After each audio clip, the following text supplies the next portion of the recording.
Om Jnana Shalakaya Chakshur Unmilitam Yena Tasmai Shri Gurve Namaha Shri Chaitanya Manobhishtam Sthapitam Yena Bhutale Swayam Rupa Kadamahyam Datati Svapadantikam Vandeham Shri Guru Shri Yuta Padakamalam Shri Guru Vaishnavansha Shri Rupam Sagrajatam Sahegana Raghunathan Vitam Tam Sajivam Sadvaitam Savadhutam Parijana Sahitam Krishna Chaitanya Devam Shri Radha Krishna Padana Sahagana Lalita Shri Vishakhanvitansha He Krishna Karuna Sindhu Dinabandho Jagatpate Gopesha Gopika Kanta Radha Kanta Namastute Tapta Kanchan Gaurangi Radhe Vrindavaneshwari Vrishabhanu Sute Devi Pranamami Hari Priye Vanchakalpatarubhyascha kripa sindhubhya eva cha patitanam pavanebhyo vaishnavebhyo namo namaha.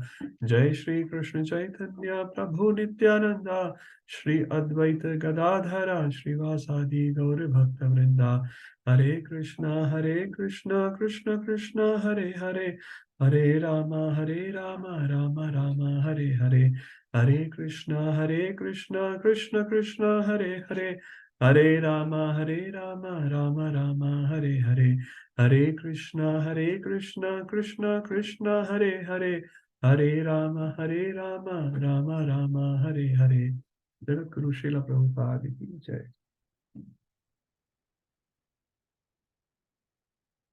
Hare Krishna. Hare Krishna. Yes, Priya Mataji. Sorry, Prabhu. Hare Krishna. If it possible. Sorry, you went on mute, Mataji. If it's possible, can I read the first verse? Sure, Mataji. Sure. Just before we get inside the verses, I think last time we started from chapter 9. I just gave a little overview where the chapter 9 stands. Maybe Priya Mataji, would you like to do that overview? And we'll come to the first verse in a minute. Chapter 9 is extremely important, so just the refresh of the overview is also very nice.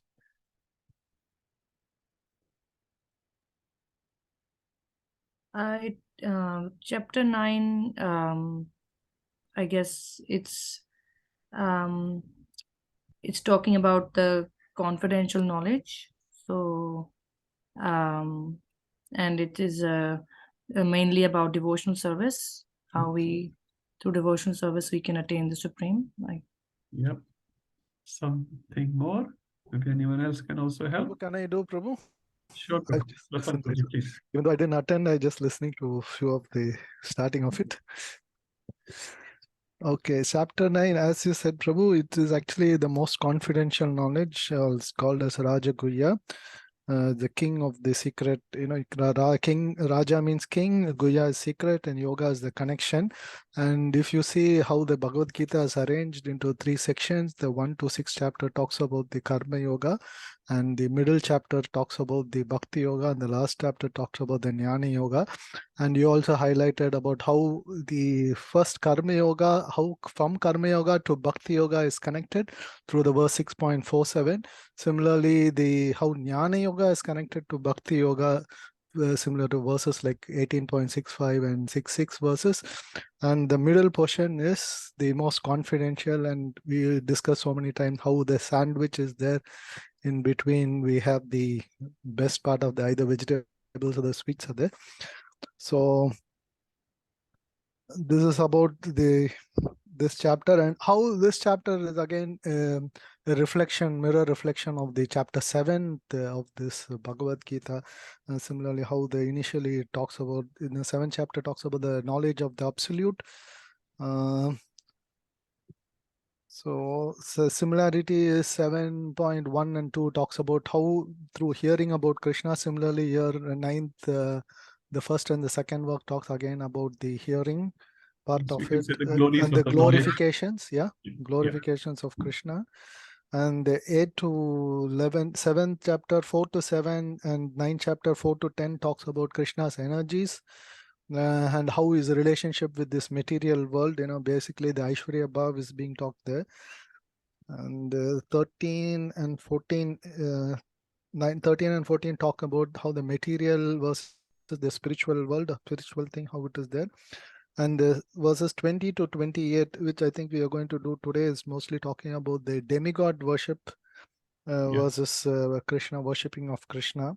And the last Hare Krishna, just adding one step. So between 9:4 to 9:10, you already explained Krishna's relationship Krishna's with all Gabriel. pervasiveness. But after 11 to 19 in 9th chapter, in the 7th chapter, 14 onwards, different people's understanding about Krishna, which is different. So there it was like Chaturvada Vanjate Mam and Namam Dushkritra Mudha. And here, and also talking about the Jnana Yogis from 717 onwards. But here we are talking about 2 verses which we spoke. Actually, we haven't done it as yet. Today we are going to do 11 onwards. So we'll speak about different people's understanding about Krishna is different. This is, and 20 onwards, as Prabhuji, you can continue. Yeah, 20 onwards talking about the demigod worship versus Krishna's worship. And the last, I mean, then 7:24 to 26 in the 7th chapter talks about impersonalism. Here in 11 to 15, as you Prabhu rightly say, they're talking about how different devotees understand Krishna. The last section from 27 to 34 is actually glorifying directly how, if you are worshipping Krishna, glorifying that. And you also highlighted about how it talks about the Ajita. There's a one who's very difficult to conquer. The only person who can conquer is the devotees. By devotion, we can be able to conquer Krishna. And this chapter, in fact, 9 and 10 is said to be the middle chapter of Bhagavad Gita, most confidential. Out of that, 9 is still more confidential. And summary of the summary of the summary, like what you mentioned, is this is the last section. And ultimately, it's a 9.34 is the concluding summary of entire Bhagavad Gita would be. Haribol. Thank you, Prabhuji. Very, very nice. Huh? Sort of, even I didn't remember everything. You said everything. Thank you. Very nice. Just fresh, Prabhu. Good to know a little summary about chapter 9, because it is very, very important chapter.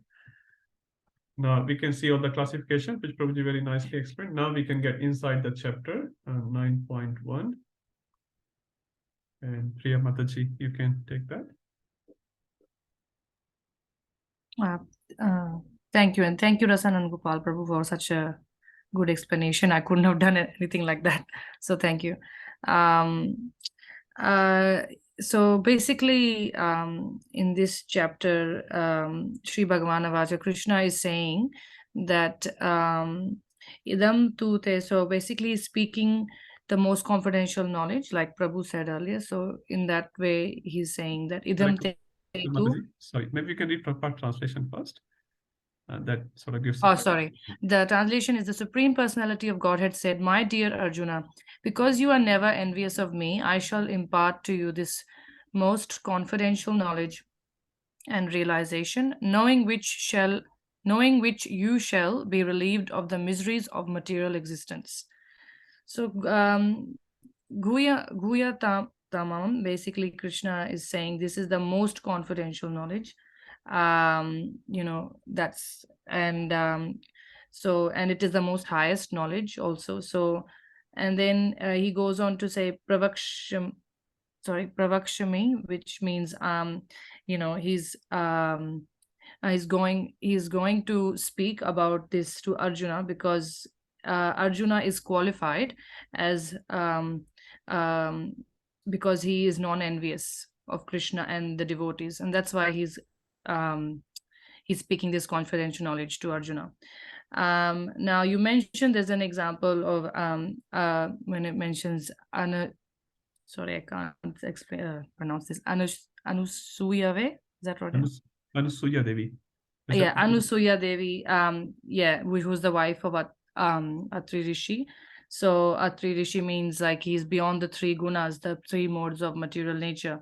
So having said that, if the husband is like that, then the wife is also considered very great, and she is also never envious of. And then that's why having that quality, she also was able to bless Mother Sita. So she is a very chaste woman, and similarly. That's how this example is then linked to that non-envious, being non-envious. So once again, Arjuna is qualified for this knowledge, and this is also mentioned in chapter 4.3, where the qualifications of Arjuna is for this knowledge is mentioned, because he is a devotee, so he's a bhakta and sakha of Krishna. So that's why this, he is qualified for this knowledge. And when this bhakti is there, basically our envious nature goes away. So when bhakti comes in our heart, we slowly and gradually do not become, envious. And then it says jnanam vijnana sahitam. So this is jnanam and vijnana. So jnana is that we mentioned is the theoretical or academical knowledge there, and the difference is vijnana is contrast is the realized knowledge, or the applicable knowledge, the applied knowledge. And in the 7th chapter we can see that Krishna mentions Gyan and Vigyan also, and in that way he mentioned it in another way, but it's the same, like he mentioned Gyan is Ashwara, but Krishna is Ashwara, and then Gyana is how Krishna is great in that way with is Ashwara, and then Vigyan is how sweet he is. So that's also mentioned in the 7th chapter there with these. And then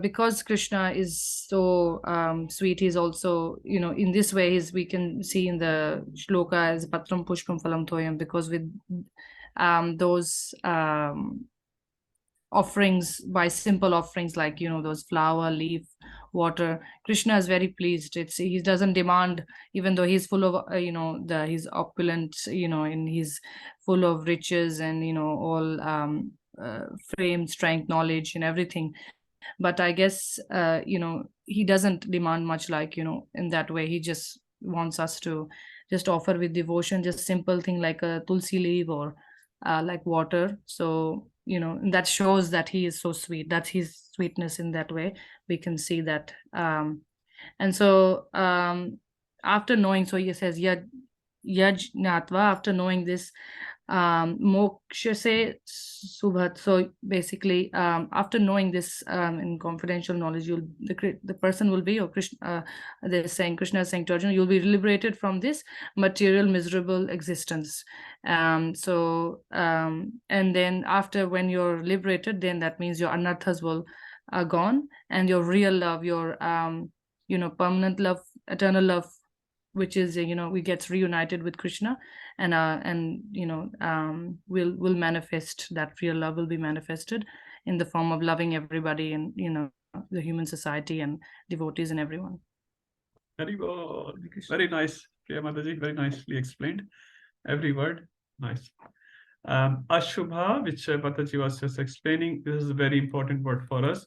So we are at the moment in inauspicious situation, which we are responsible for. And once we know about Krishna, we start loving Krishna, as Mataji was explaining, we will be moksha se, will be liberated from Ashubha. All the anarthas will be liberated from. Yes, Sundar Prabhuji, or Satyabhama Mataji, or Rupa Prabhu. Three devotees there. Yes. Probably just a quick question. We're just going through a purport, and in the purport is mentioned about the different energies of Supreme Personality of Godhead, inferior and superior natures. So it's roughly towards, is called down, the paragraph which is in 7th chapter, the second last paragraph. Yeah. Yes. So Prabhu, can you just elaborate a bit on the inferior and superior natures that is mentioned here? Okay. Aparayamitastunyam prakti vidhime paramji bhata mahabaho yayidam dharti jagat. 7.4. So Krishna spoke about two energies, if you remember that, Prabhuji. So he was speaking about bhumi raponelo vayu kamano badrevcha ahankarityame bhinna prakrishta. So that is the material nature he talked about. Then he said jibhuta mahabaho. Jiva is a higher energy. So we discussed basically three energies in that chapter. So one is the Bahiranga Shakti, one is Antaranga Shakti, one is Tatastha Shakti. The Bahiranga is the external potency of Krishna, which is this material world. Internal potency of Krishna, which we call as Yogamaya, and Bahiranga can also be called as Mahamaya. And Jiva is the Tatastha, means it's on the marginal potency. It can go towards Mahamaya or Yogamaya. At the moment, we are sitting under Mahamaya, but we are supposed to be under Yogamaya. So now, depending on which relativity we are talking here, so Jiva is inferior to the Yogamaya, you can say. And then Prakriti is always considered inferior energy. So Jiva is always higher. So inferior energy is Prakriti. And if you're talking about Jiva, Jiva is superior to the Prakriti.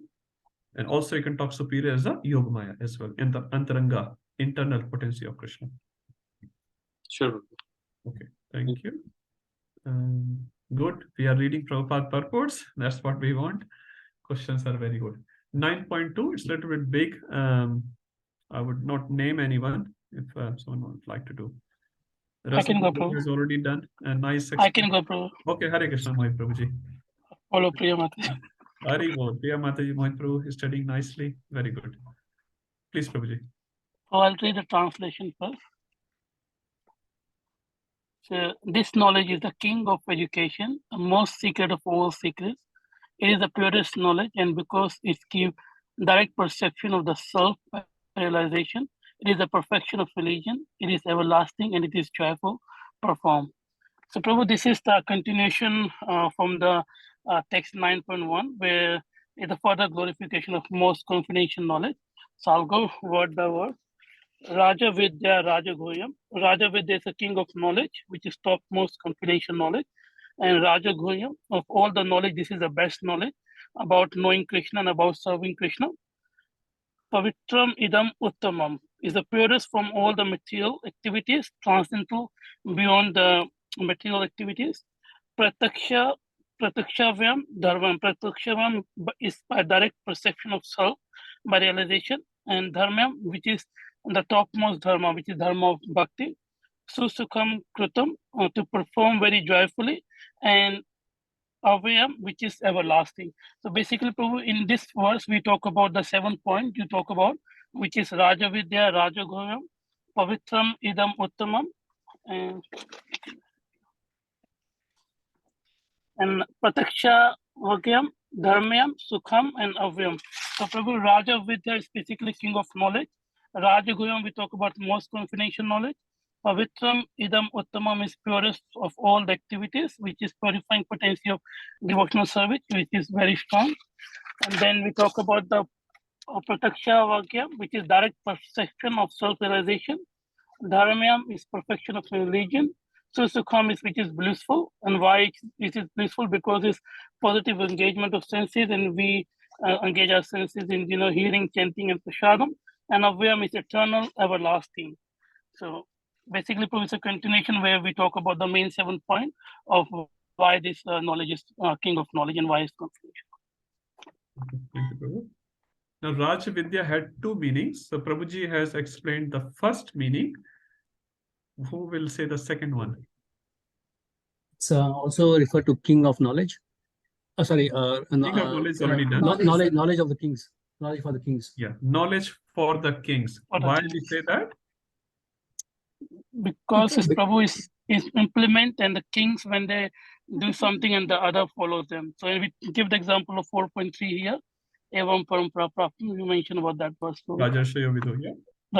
Yeah. So kings are the one who's going to implement the policies which is guided by the Brahmana. So Brahmana gives the knowledge, they don't implement. Kshatriyas do that.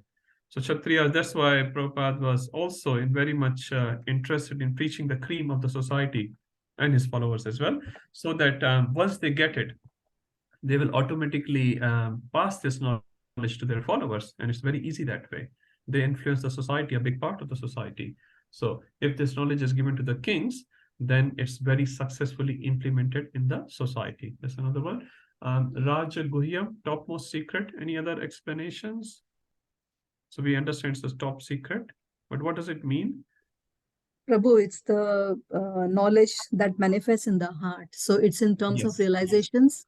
Yeah. So that's why it's called, because then one realizes the knowledge of Krishna and learns to be situated in one's constitutional position and the relationship with the Lord, and also how to serve the devotees and the Lord. That all that knowledge encompasses. So that's a Rajguyam. Exactly. So Rajguyam, it does not mean top secret, have multiple layers of passwords. biochemical testing and all that. No, that's not what it means. Here it means anyone can read this text. It's all free. But who will understand it? Who will realize it? Divya Gyan Hriday Prakashito. A person who follows the instruction of Guru and Krishna, in his heart or in her heart, the knowledge is revealed, manifested, and they are very rare. That's why it's called Raj Guhyam. So topmost knowledge, it gets revealed in those hearts which Krishna chooses to manifest. Not we can't demand. If we have demanding attitude, Krishna will not manifest. But if we have submissive attitude, then Krishna will choose to manifest in your heart. That's why it's called Raj Guhyam. Okay, I think that's Mohit Prabhu explained very nicely. And Susukhum, just one little more on that. So Prabhu translated, it's very joyfully performed. What does it mean in day-to-day life? I think we discussed last week something. So Susukham, not Sukha. So when you do devotional service, your heart is very joyful. Internal joy you feel. You go in the Aarti, you stand there, you attend a class, or you do some physical seva for Krishna. You do something for Krishna. What happens? Your heart becomes very joyful. Yes, sir. And Mention about Kadmamakana Maharaj is an example of that. yes, so can you please explain, Mataji? So he is basically a perfect devotee, like, ideal devotee. One should follow his path, because when he led by example. We should, because he's always joyful, and we could see from his well, whenever we just hear from his lectures or just see him in doing Harinam and all this, like he's always, he's always joyful. You could see that he's doing devotional activities, and it's it's basically shows that he's the perfect devotee, because he's always seen happy. Thank you, Mataji. So we can apply this principle in our life as well, and sort of, for ourselves, how happy we are while we perform the devotional service. So if you are frustrated sometimes, not all the time, sometimes we are frustrated in some dealings with our devotees, in some projects where we are working, and we said, oh, people not understanding me, I'm not able to, give my views or opinions nicely, and all those things. But if that is happening, what it means, somewhere we are missing some point. We are missing some point. And that's where we have to improve, because bhakti, as we have discussed many times, as per Sri Radhanath Maharaj, is not resource dependent. Bhakti is desire dependent. So it's not how much outcome you produce, how many books you have distributed, how many lectures you have given. That's not the standard barometer for bhakti. The bhakti is something which pleases the Lord. Something pleases the Lord. Then external successes may manifest, external successes may not manifest. We gave the example of Prabhupada as well.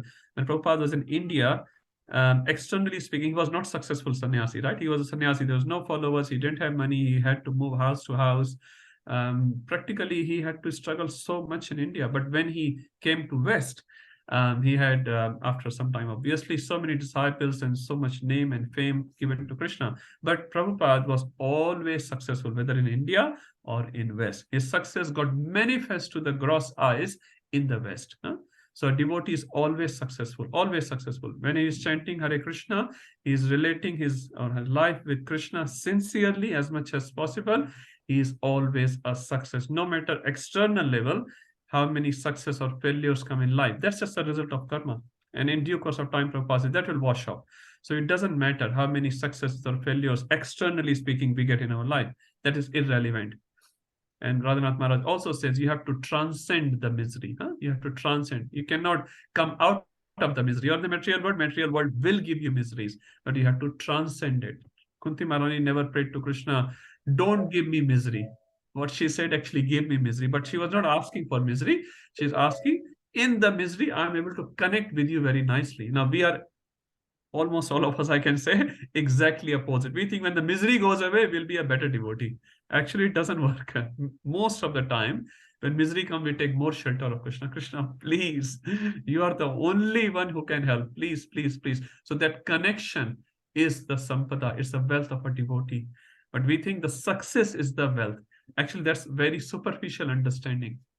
So if you remember Prabhupada in our mind, we will never sort of get confused with the definition. Kunti Maharani, you can say, okay, it's a very great example, but it's in history. But Prabhupada is right in front of our eyes. He struggled so much, always successful. Whether in India with 0 followers, with sort of 0 publications, 0 external money, 0 name, but so many followers, Prabhupada is exactly same. He's completely transcendental in either case.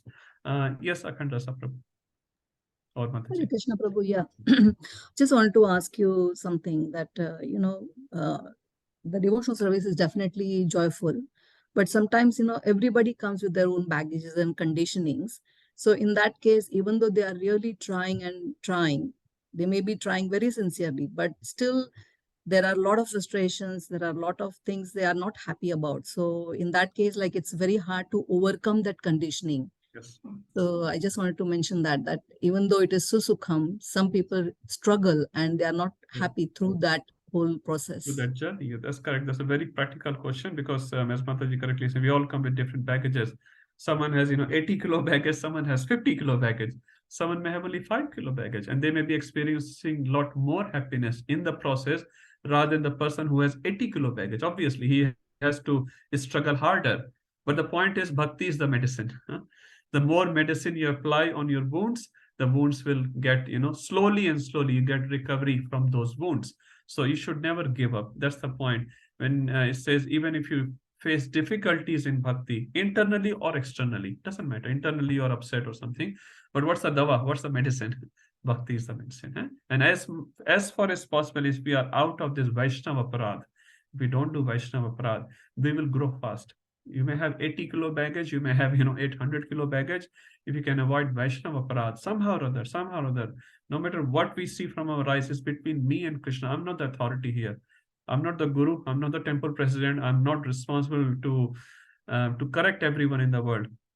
When what's his name? Chitraketu Maharaj was laughing, so-called laughing at Lord Shiva, and Parvati Mata was very disturbed. And she said to Chitraketu, has Krishna given you authority to correct my Prabhuji, my husband? Has Krishna given you authority? Huh? The Guru Maharaj always used the word, don't become policeman. You're policing everyone on everything, how wrong you are. He said, what's the difference between a good manager and a stressed out manager? A stressed out manager is always catching people doing the wrong things, which is very easy, isn't it? Very, very easy, catching people doing the wrong things. But a good manager is always catching people doing the right thing. So which manager we are? And that starts from ourselves. Many times we will also do wrong things. So Sripala Prabhu said, many times we forgive other people, but we don't forgive ourselves. In process of bhakti, we should also forgive ourselves. We have made mistakes, no problem. That's why we are here. We are struggling, we are making mistakes, and that's fine. We are taking the medicine. The most important thing is not how many no's we are able to overcome. The most important thing, how many yes we are able to do. Yes means positive things in bhakti. No means, oh, you made a mistake, I made a mistake. Now, constantly after making a mistake, not that you should make mistake, but if you make a mistake, you realize, you learn, and you move forward. So the more yeses we'll do, slowly our wounds will get over. And then we will see the same process will start slowly, obviously, gradually. It's a long process. We'll start giving sukha in our heart, and slowly it will give susukha. Initially, we don't appreciate devotees. If you ask someone to serve the deities, they are very happy serving the deities. But if you ask to serve devotees, it's difficult, huh? Why? Because deities never give any feedback. You serve the deities, they're always smiling. You serve the devotees, very difficult to get a good feedback, huh? Oh, yes, nice prasad, Internally, you can see their faces, they're not happy. So we are happy with the Lord, but not with the Lord's devotees. But is the Lord happy with that attitude? That's what we have to judge. But it doesn't happen overnight. So we start serving as much as our capacity with all the baggage, as you said, yes, but we are taking the medicine. So the focus should be on taking more and more medicine rather than how many wounds we have. That's all right. Bhakti can cure everything within, Prabhupada said, within a minute you can be a devotee. One chant, he said, one chant, you can become pure devotee. Bhakti is extremely powerful. Is that okay, Mataji? Yeah, Prabhu, probably this is not the time and place, but could you at some other time mention the important points about Vaishnava Aparadh at some other point? Okay, we'll do that in next round devotion. Just stay tuned. We'll get there. Okay, we have two more Prabhuji or Mataji to ask question or comment. Yes, Rosanand Prabhu. Prabhu, quick one. Like, I just missed out on one point. What you were mentioning, how we are happy in Krishna consciousness. During the time, you said that bhakti is resource dependent or something like that. Yes. So bhakti is not resource dependent. not- Resource dependent means I don't have a car, so I can't go to temple. I don't have money, I can't give donation and all this. So we blame our resources. Many times we blame our family situation is not good. My health is not good. My job is not good. I don't have a PR. My Siksha Guru is not good. My temple president is not good. So many complaints we have. But bhakti is desire dependent. If you have desire, you can do bhakti in any place and circumstance. And the famous example is who other than Prahlad Maharaj? Prahlad had all the rights to blame, all the rights, and we will consider it. We will consider it. But Prahlad was able to perform bhakti. A simple example also can be taken from Srimad Bhagavatam, 10th canto. Vasudevji, when Krishna was born, father usually give charity. Now, Rasanand Prabhu has just become a grandparent, if you didn't know. So, Hare Krishna to the newly arrival baby. So, I'm sure you would like to do some good acts on behalf of the baby. Baby can't do anything, but the parents or the grandparents, they do it. They give charity, they seek blessings for the child. So, who is doing that? You are doing it. But if you are not able to do for some circumstances, what you will do? Vasudevji did. He did mental donation of 100,000 cows donation while he was in the jail. That is called the attitude. So we are not worried about where is your 100,000 cows. Oh, I want to give 100,000 cows to Vaishnavas and Brahmanas. As soon as he was out from that situation, he fulfilled it. So that's the point. Bhakti is all about the attitude. Okay, thank you. Thank you, Prabhu. Sakhi Radhika Mataji. Hare Krishna Prabhu, about the answer you were giving to Mataji, I just happened to hear something similar to it. So I just want to share that. Radhika Raman Prabhu was telling the character of Krishna.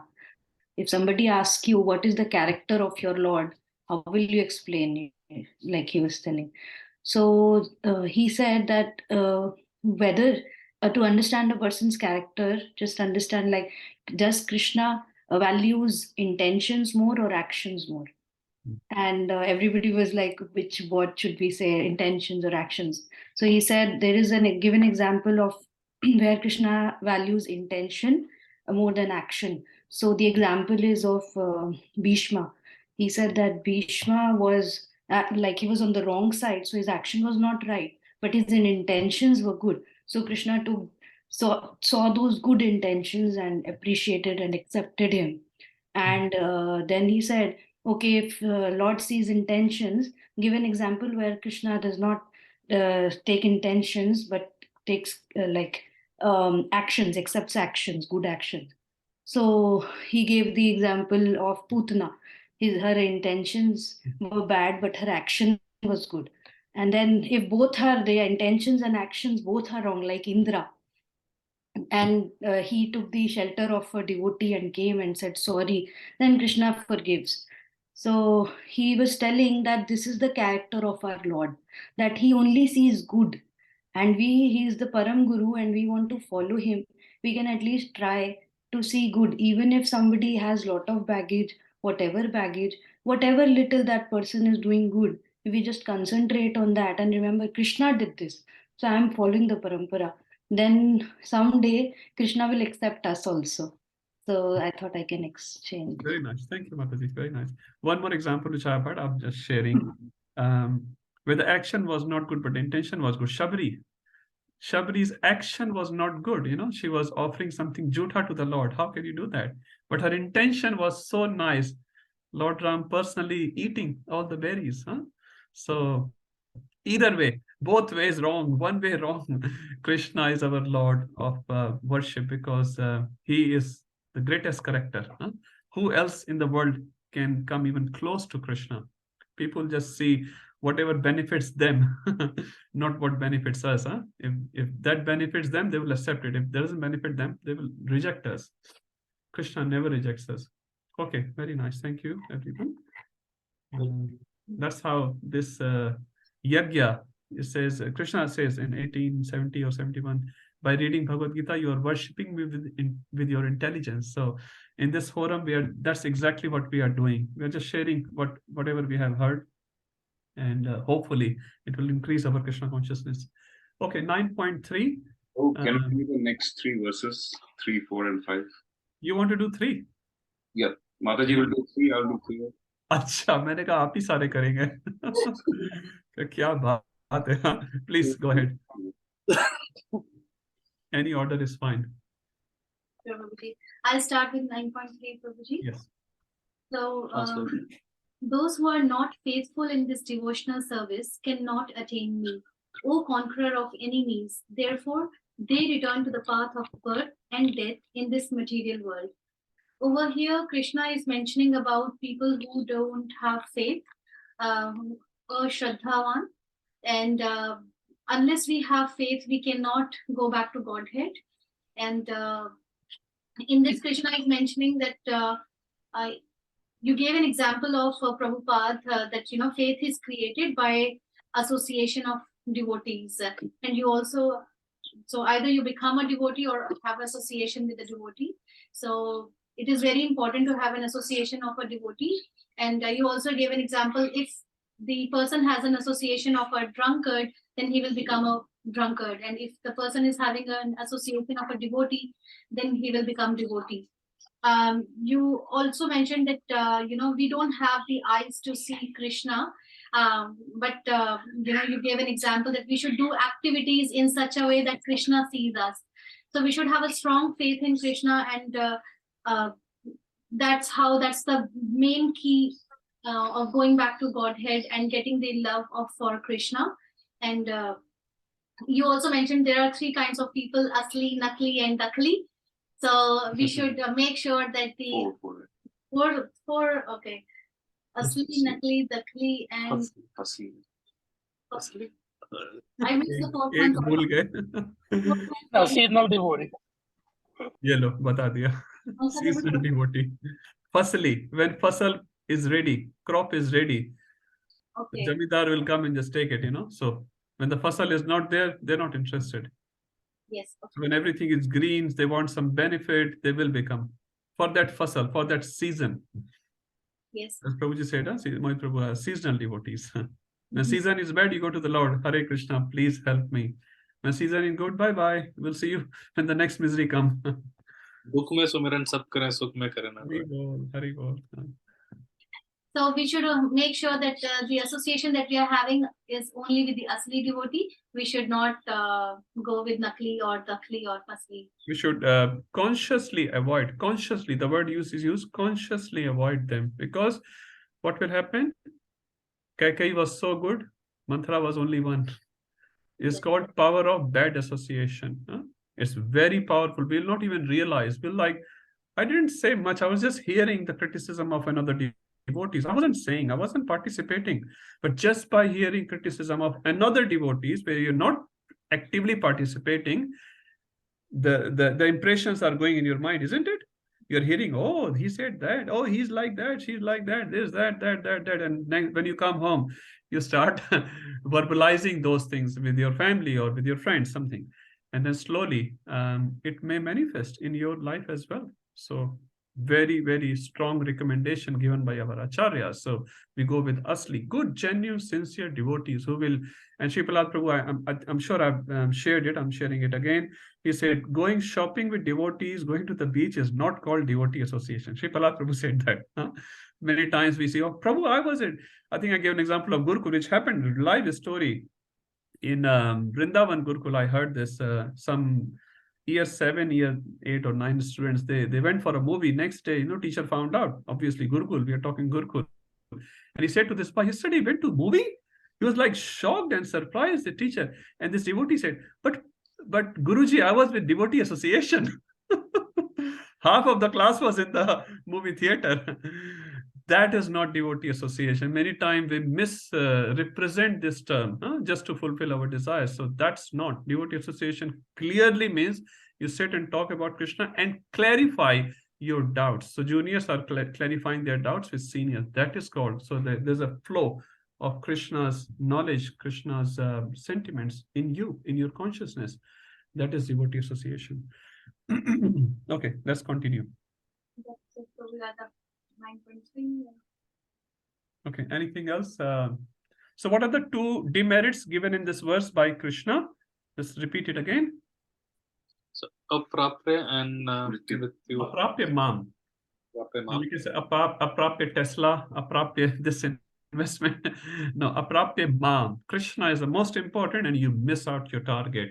And not only you miss out your target, one is like remaining at zero. You didn't get the extra benefit of, but actually you're going negative.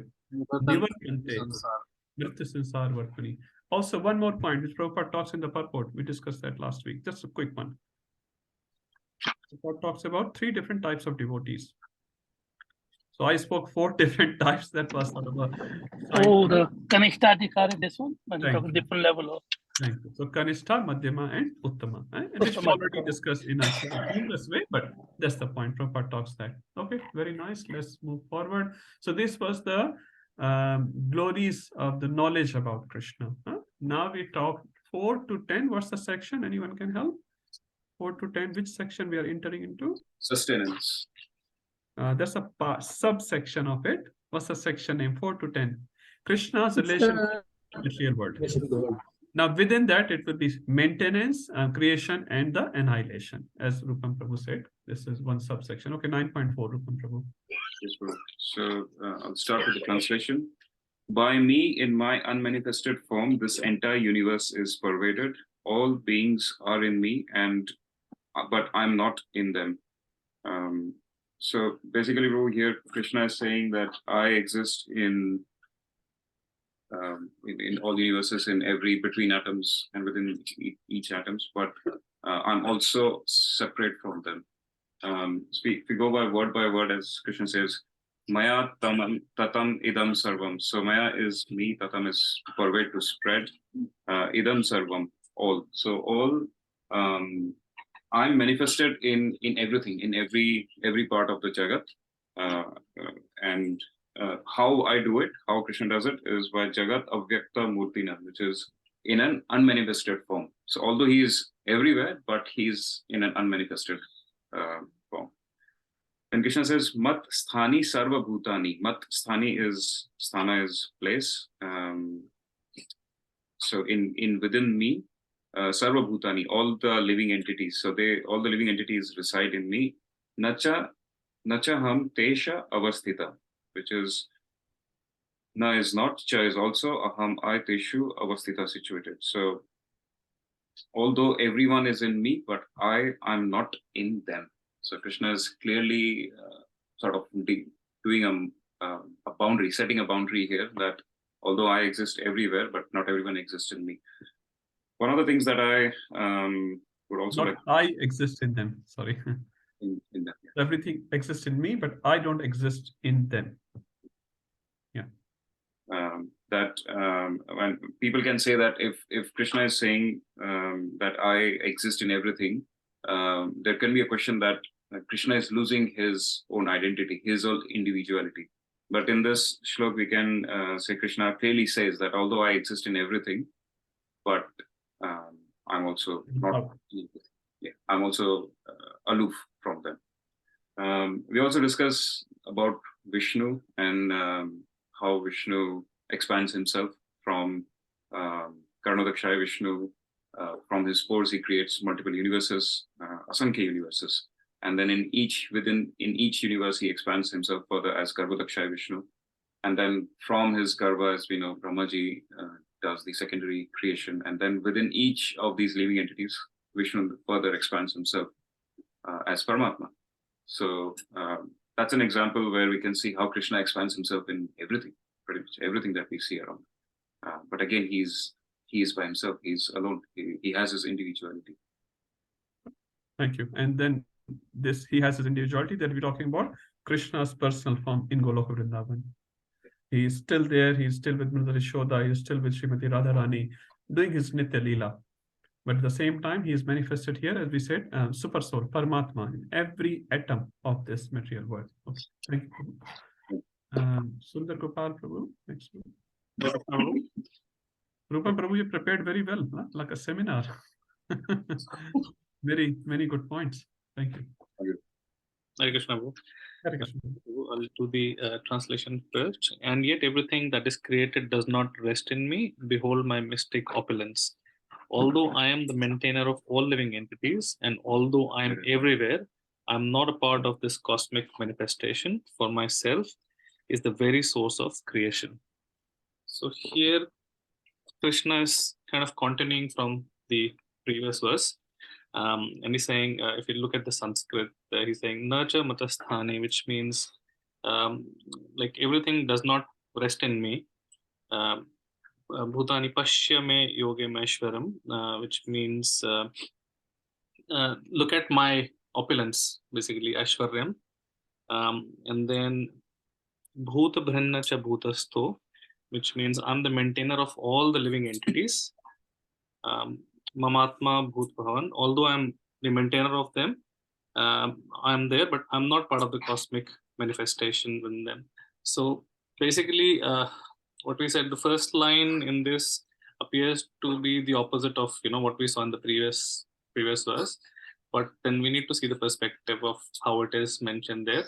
It refers to basically a different aspect of Krishna, and you mentioned about the example that Chaitanya Charan Prabhu mentioned about saying Deva is not eating throughout the day and Deva is getting fat.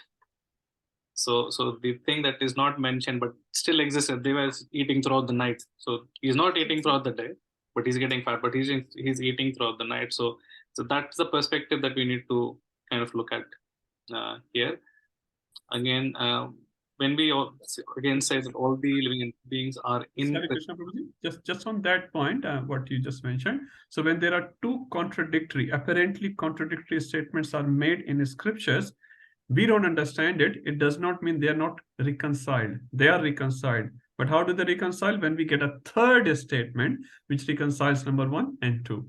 So many times, sometimes they say the stool is bad, but cow stool is good. Why is that? Cow stool. Then someone can argue, what about the Brahmana's stool? That's still bad. It's mentioned. The bone is bad, but one bone is very good. Which bone is good? Shankha. Shankha is a bone of a jiva. That bone is good.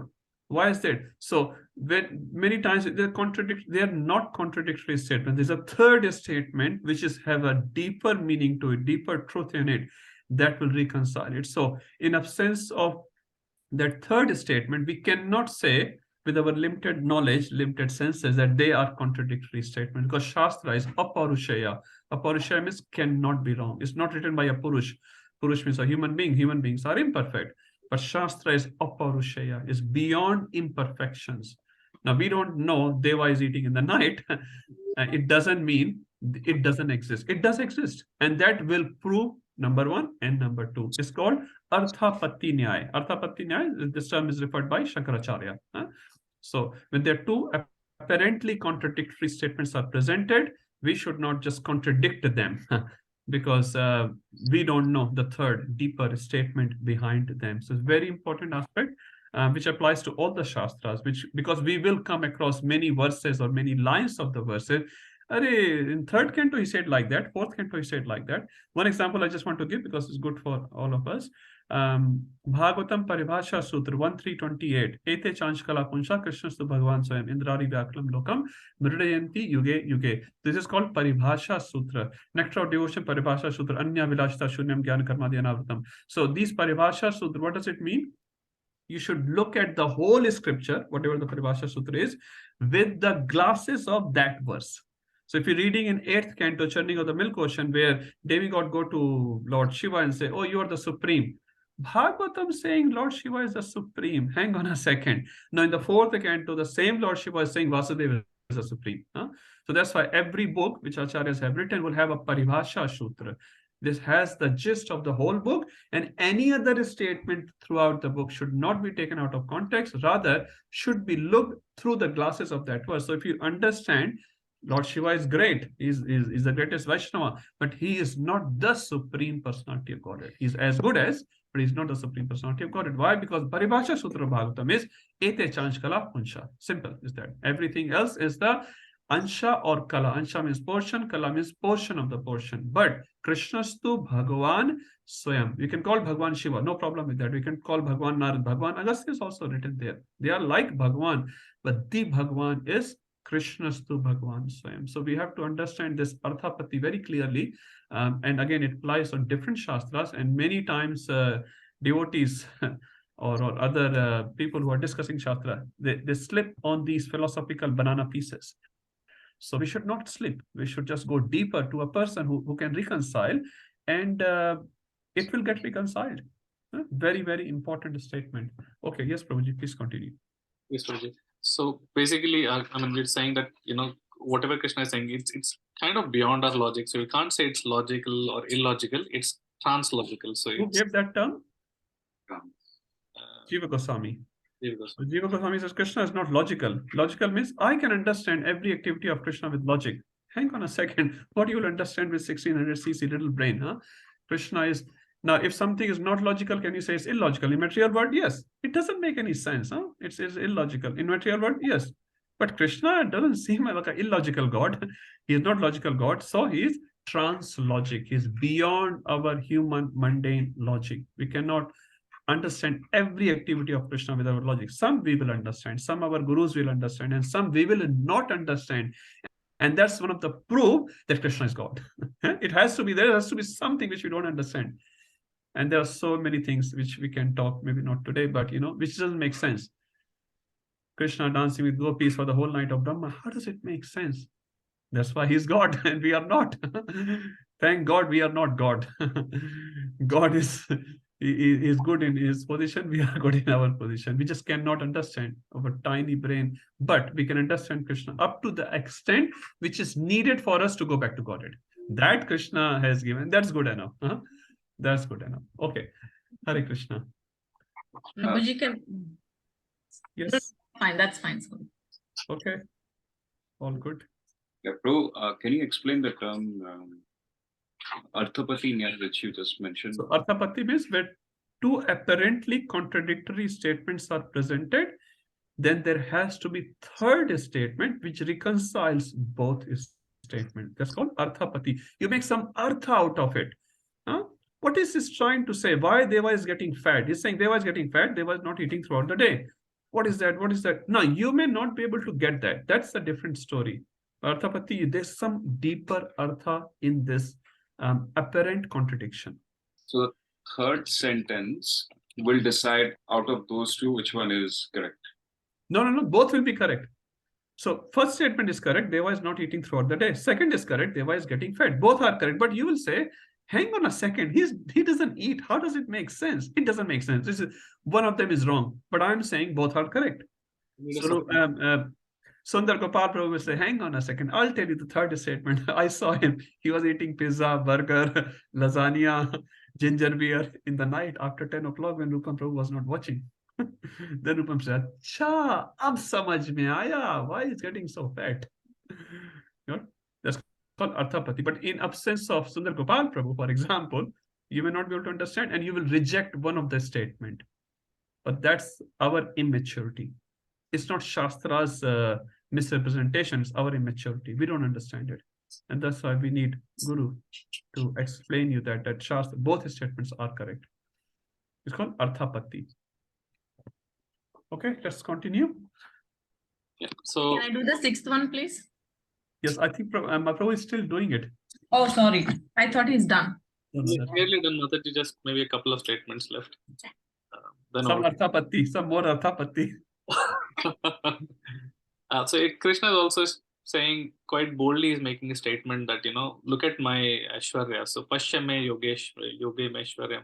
So he's quite making that bold statement. Even though he's the maintainer, but he's not attached to anything. So we gave an example, if we do something, we maintain something, okay, let's say we maintain our car or house, we become quite attached to it. So we develop that attachment. But Krishna being the maintainer of everything, directly or indirectly, he's not attached to anything. Like he's totally detached from them. And I think that was the last point that I wanted to. No, that's okay. Let's move forward. I'm looking at the watch. Let's go a little fast forward here. Raghi Mataji, you can Yeah. Skip 9.6 if you don't mind. I think last week we said we'll do the important verse, and I was thinking about it. I was thinking I said this statement in the wrong time. 9th chapter, every verse is important. But we can skip 9.6. Huh? It's good if you don't. I mean, we still revise everything, not in that detail, but at least let's still go through it. Okay, let's still go through. That's okay with you, bro. No, That's bro, I love discussions because honestly, this is what builds up our base. Honestly, if I just speak and you listen and go, sorry, it's scientifically proved. You'll only remember 5%. But if you speak, you remember 60%. And that's how you grow. So it's very important. But what to do? We're in the material world. My Guru Maharaj says, when you come back to the spiritual world, you can do as much as you like. Till that time, you're all restricted with the time. Anyway, Raghavi Mataji. Understand that as the mighty wind blowing everywhere, rests always in the sky, all created beings rest in me. So yeah, it says Yathaksha Stito Nityam. So sorry, Raghavi Mataji. We can do a quick one on this one. Don't go word by word. Just give me one or just two. a quick one. Okay, so just a second. So basically here how the wind can go in within the sky. It has got like it can go anywhere, but it can only be inside. It has got that limitation of being only in the sky.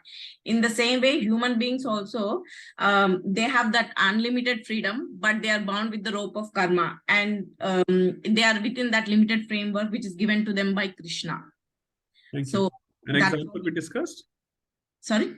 Example we discussed last week? The example was like the credit card. If you have a limit of $100, then you can only shop around for $100, but you can shop in different places, but your limit is that.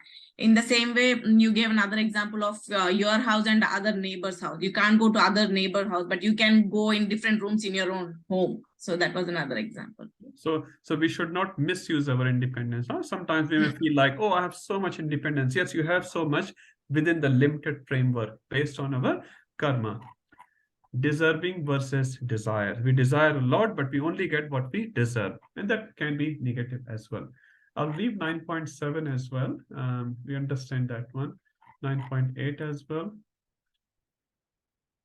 9.9, quick one we can do. It's important versus it's about Krishna. Anyone, I don't want to name anyone here. Tanya Mataji, like to do? I'm not sure whether you were there last week. Yeah. Oh, Dhananjay, all this work cannot bind me. I am ever detached from all these material activities, seated as though neutral. So basically, this talks not Nacha mam tani karmani. So just give a quick overview of that. Just some principles, basically some we're saying examples. that Krishna is the one who's doing the creation and the destruction, and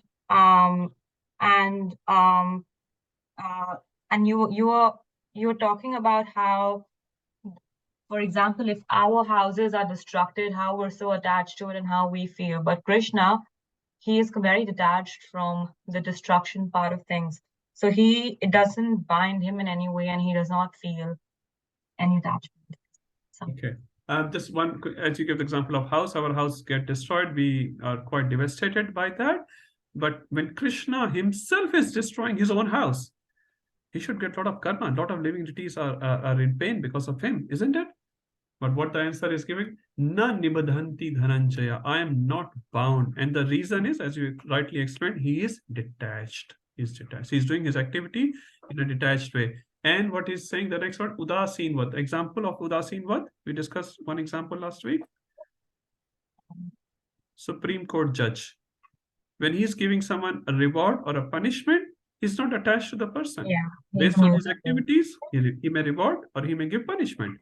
But he's not involved with that person in any way. He's not like, oh, you rascal, you did that. No, you did something based on the evidences and he gets punishment or he gets some sort of reward. Is Krishna always like Udasin Vad? Now it's a general question. Is he always like Udasin Vad? No, he's not. He's No. very, Krishna he's is very saying, I'm attached. Udasin Vad. Huh? He is udasit, he's neutral, but he's not neutral to his devotees. He favors his devotees. Thank you. So he's udasin for the whole world, except like a very mundane example I can give. All the parents are udasin for the whole mohalle ke children, but for their own children, They are not udasinvat, are they? No matter how ugly his child is or how non-intelligent is, but my bacha is the best prince of the whole world. Huh? That's how we feel, and we should feel. I'm not denying it. We should feel, huh? Because it's my bacha, huh? Is my child. Is very special. I have given him birth or her birth, huh? My child. Why? Krishna. So we are devotees, aspiring as well, aspiring included. We are all aspiring bacha, aspiring devotees. Krishna loves them. They are my devotees. They are chanting Hare Krishna. They're chanting 16 now. They don't even take tea and coffee. What to speak of alcohol? They are so sweet. But what to speak of? Their mind is everywhere while they are chanting. Krishna is like, chalega, chalega. Ajamil mind was in his bacha. Ajamil chalega. Huh? Jad Bharat chalega. Any category of devotee, Krishna loves them. Huh? So it's not always udasinvat. And that's why I think someone was explaining earlier. So we are moving from Krishna's Aishwarya Gyan to Madhurya Gyan. Huh? This is Aishwarya Gyan of Krishna. Huh? And then slowly moving toward Madhurya. How sweet. Give me a patta. I'm fine. Give me some toyam. Give me some water. I'm fine. Who else will be fine? Okay, very nice. Last one. This is one of the most important verses. Prabhupada quoted it again and again. So we'll do this one. Anyone can do.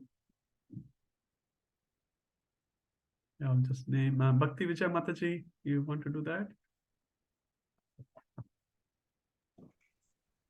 This material nature, which is one of my energies, is working under my direction. O son of Kunti, producing all moving and non-moving beings under its rule, this manifestation is created and annihilated again and again.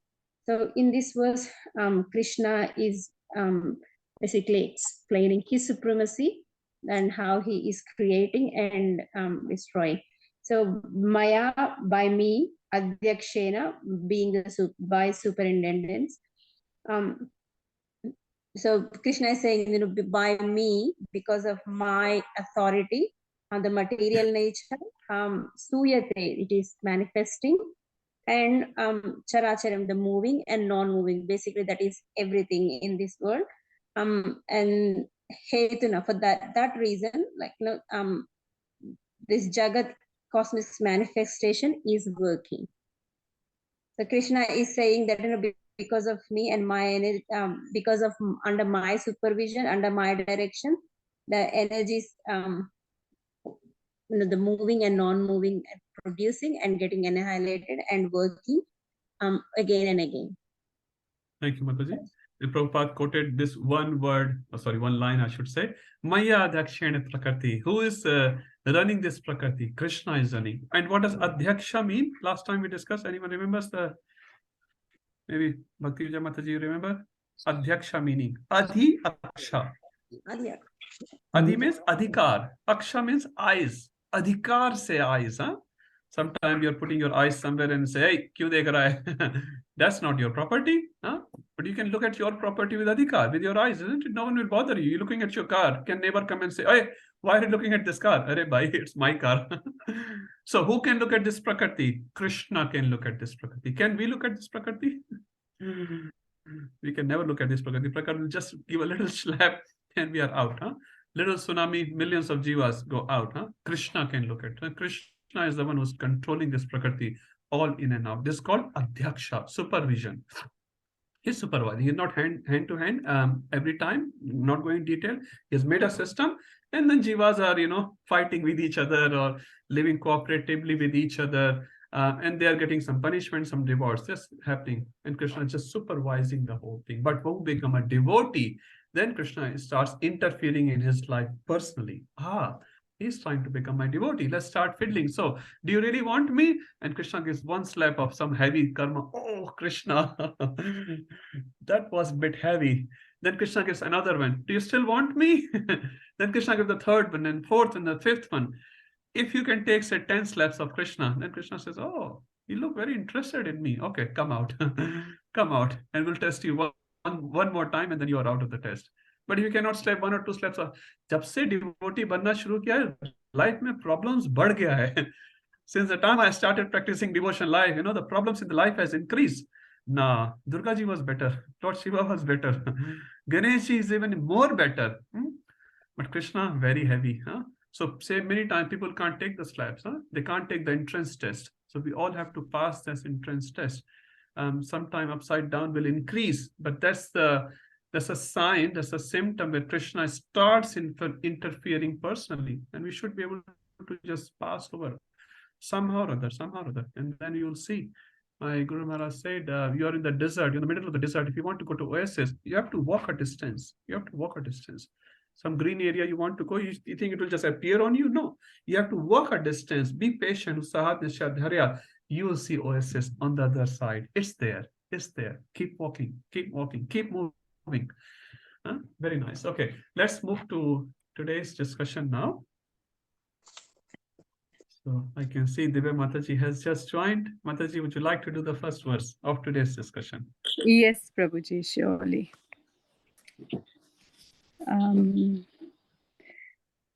Sorry, am I on the right one? Yeah. Yes, Mataji. Yes. Avajananti mamudha. Manushim tanumashritam. Param bhavam ajananto.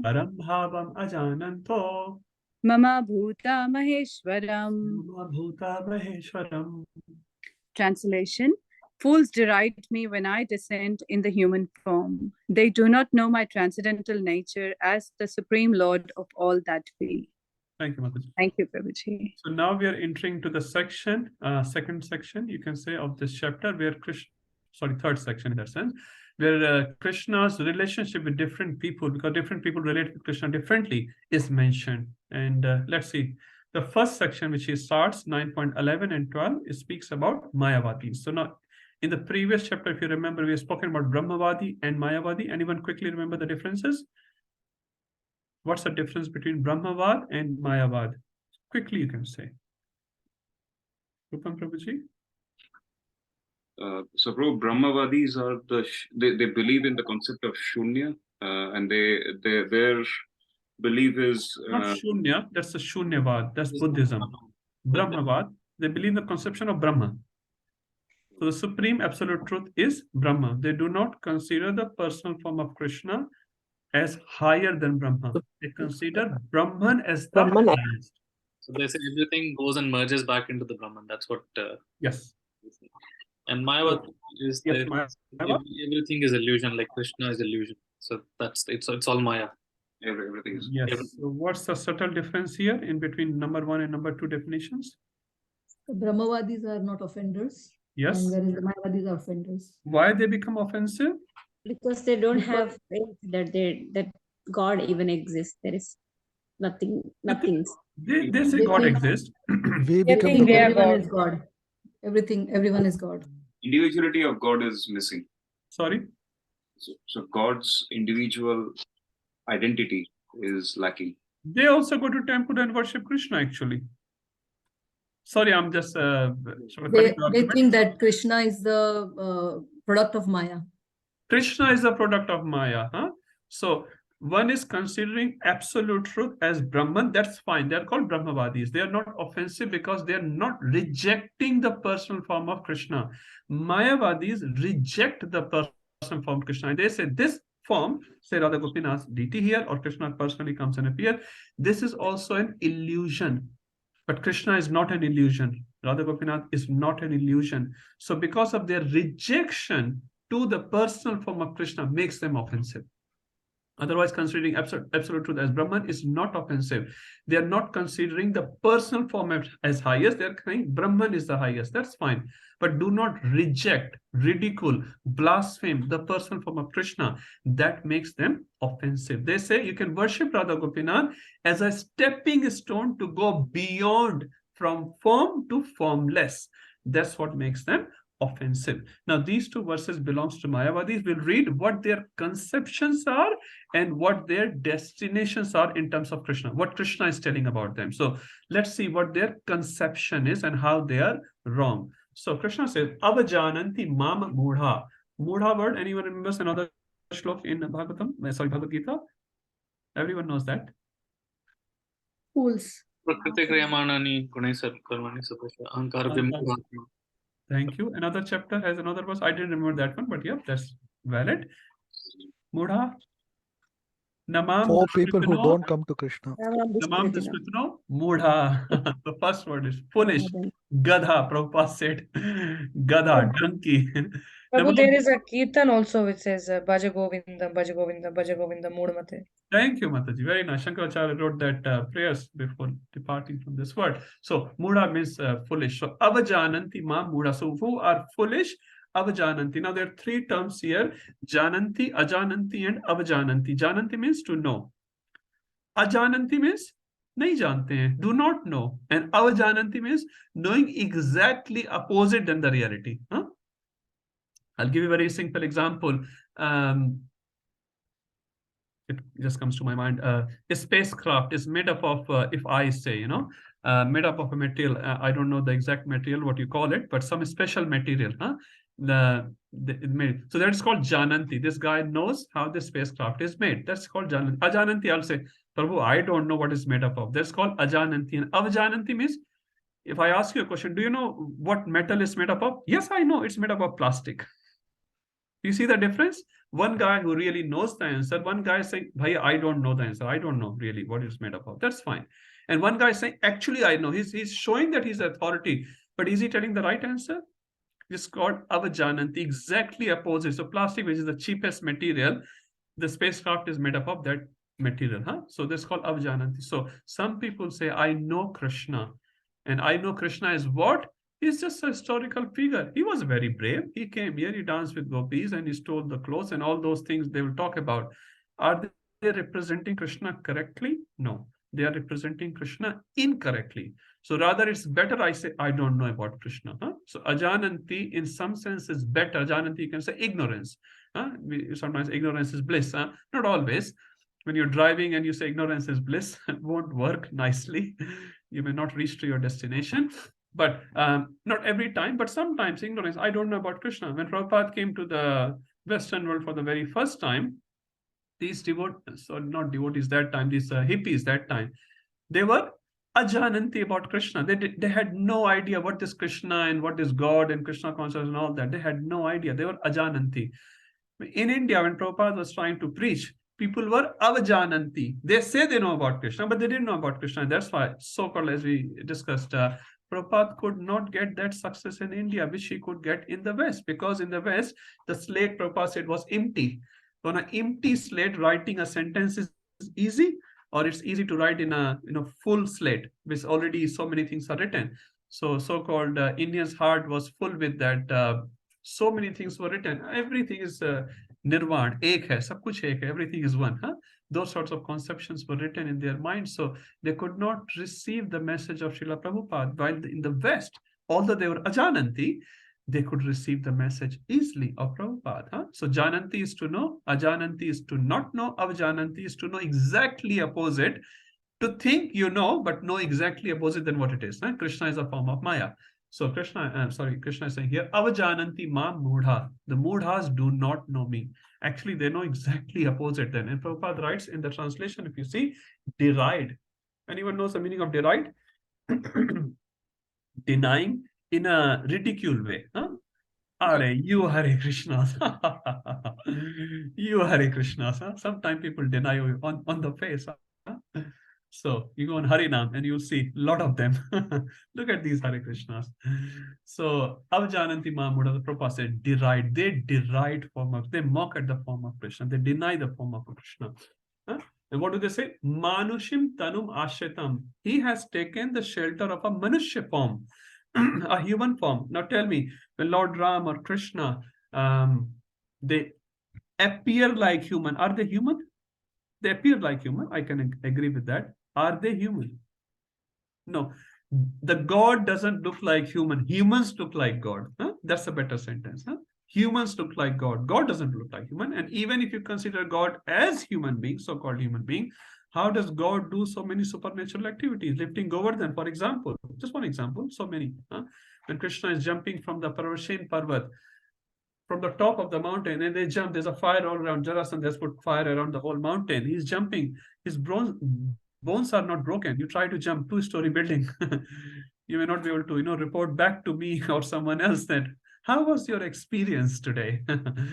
You can't share your experience anymore. It's very difficult. So they say, Manushim Tanum Ashitam. Krishna says, descend in the human form, and they get confused. Like Duryodhan, when Krishna arrived in Hastinapur as peace messenger, lots of things happened, we all know. Krishna showed a Virat Rupa in Hastinapur assembly. What did Duryodhan say? Oh, this is just a form of, I also know so many magic. He's a magician. I also know magic. I can just laugh at Duryodhan's mentality, and he's trying to arrest Krishna. He had soldiers ready to arrest Krishna. It's like Krishna just laughed at it.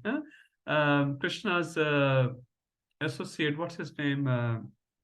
Satyaki. Satyaki was with Krishna, and before entering to the assembly, Satyaki actually knew some news has come to Satyaki saying, Krishna, they're trying to arrest you. And Krishna just looked at Satyaki and says, me? They're trying to arrest me? Okay, no problem. He's just walking inside.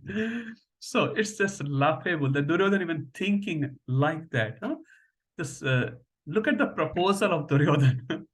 I will arrest him.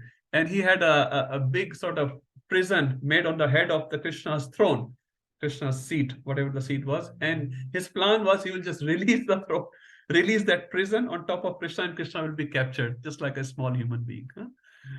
That you can just laugh about it. So when I descend, Krishna descend in the human form, fools deride me. They do not know. Now, what they do not know, param bhavam ajananto. So you see, avajananti and ajananto. Ajananto means not know. What do they do not know? But bhava refers to my nature. Param refers to transcendental nature. They do not know my transcendental nature. What is my transcendental nature? Mama bhuta mahesham. Not bhuta generally means, we generally see is jiva. Now, bhuta also means existence. So bhuta also refers to existence. I am the Maheshwar. Now, Maheshwar sometimes they say refers to Lord Shiva. Yes, that's one meaning of Maheshwara, but Maheshwar, Ishwar means controller, and Mahaishwar means supreme controller. So Mahaishwar, if you take a literal meaning of it, it's supreme controller. So Mama, I am the supreme controller of the existence. But they think I am just descending in a human form. I'm just another human being. Ravan said, when many courtiers of Raman also said to Raman that Ram is not a human being. And Ravan said, ha ha ha ha. He is just a mere human being. I'll have him as my breakfast. Let all the monkeys and bears come. I'll just have them all as my breakfast. Let them come. Ravan was so confident when we asked him boon to Brahma.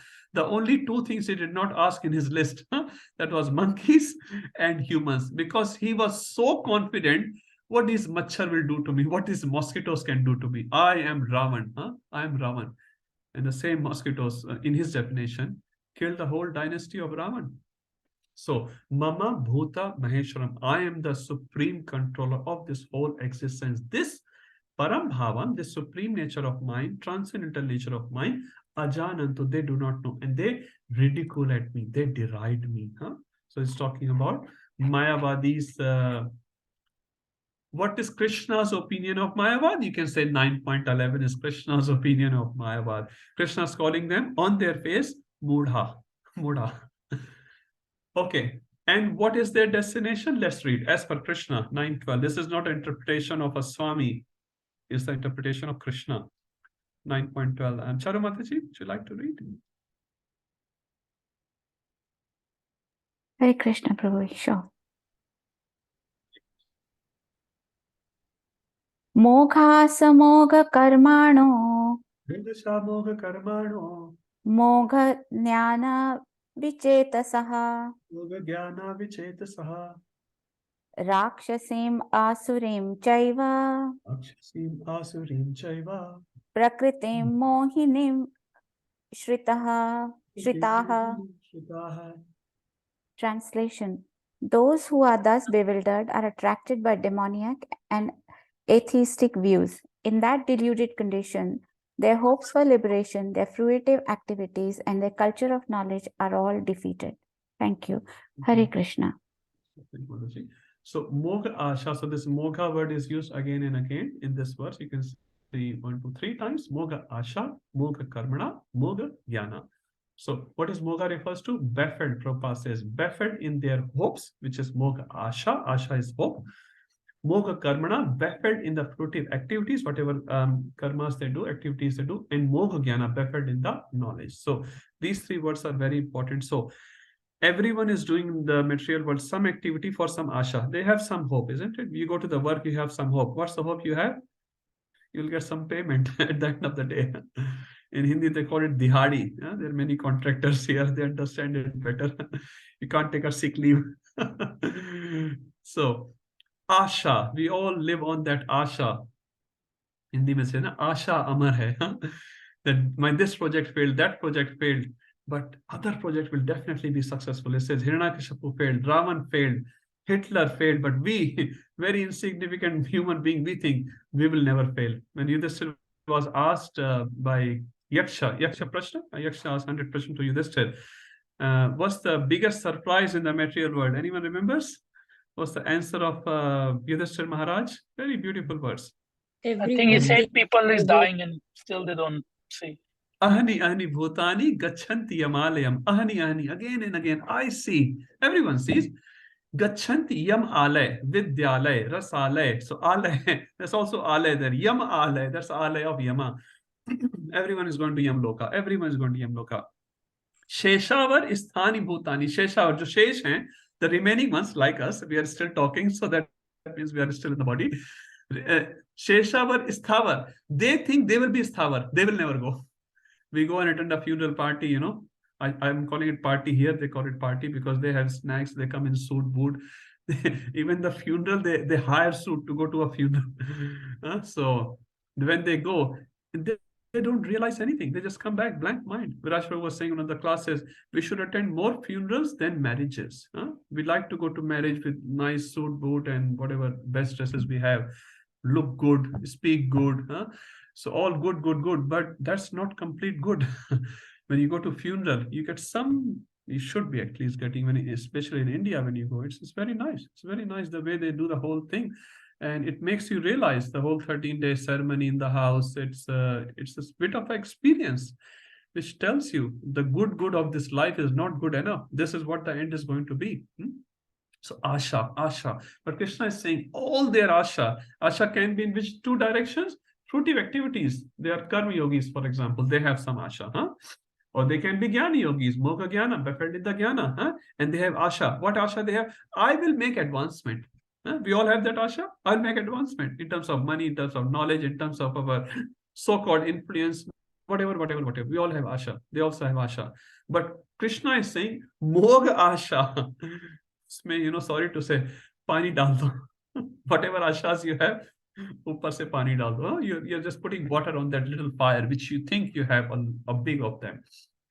Moga asha, moga karmana, moga jnana. Why we are putting water? Vichetasa, their chitta, their consciousness is misdirected. They're also putting efforts. They are putting their efforts in their karma, their jnana, and they have this asha of advancement. But vichetasa, like children are, some young children are doing some activities which they think is very, very nice, very wonderful. And they will scribble some lines and they will show to their parents, and parents say, wow, what a art. Even parents don't understand, but they say, what a art, my child is so great.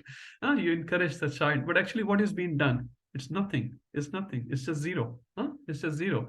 But children feel quite encouraged by those statements. So they're also putting a lot of effort, but in the viparit, in the opposite direction. Hiranyakashipu was worshipping Brahmaji for how many years?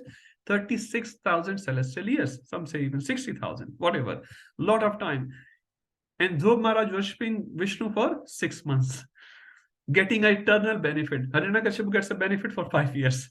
Now, which one is better? If you look at outside, A or B? A is Hiranyakashipu, B is Dhruv Maharaj, for example. Which sounds better?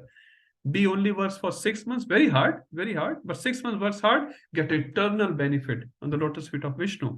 And this A works very hard for 60,000 celestial years, gets benefit for like a drop. You'll say, pagal hai. A is mad, let's go for B.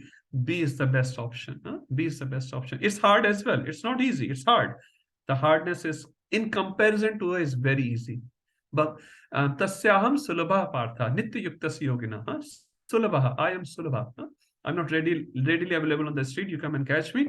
But relatively, it's very easy. So their chitta, their consciousness, their efforts are misdirected. Now we also mean Vishesha, or we also means Vikrat. Karma, akarma, vikarma. So we refers to Vikrat. Vikrat means other way, ugly looking form. And Vibhuti. Vibhuti is Vishesha. Vimukti, Vishesh Mukti. So liberation for a Vaishnava is called Vimukti. Vaishnavas not liberated, they are Vimuktas. Vimuktas means you read Srimad Bhagavatam Yamraj instruction to his Yamdutas is called Vimukti. Vimukti means special liberation. What is that special liberation? They are not out of the body, they are the concept out of the body immediately. Jivana Mukta. So we have to understand V. Prefix vichetasaha. Vichetasaha refers to misdirected chitta, misdirected efforts, misdirected consciousness.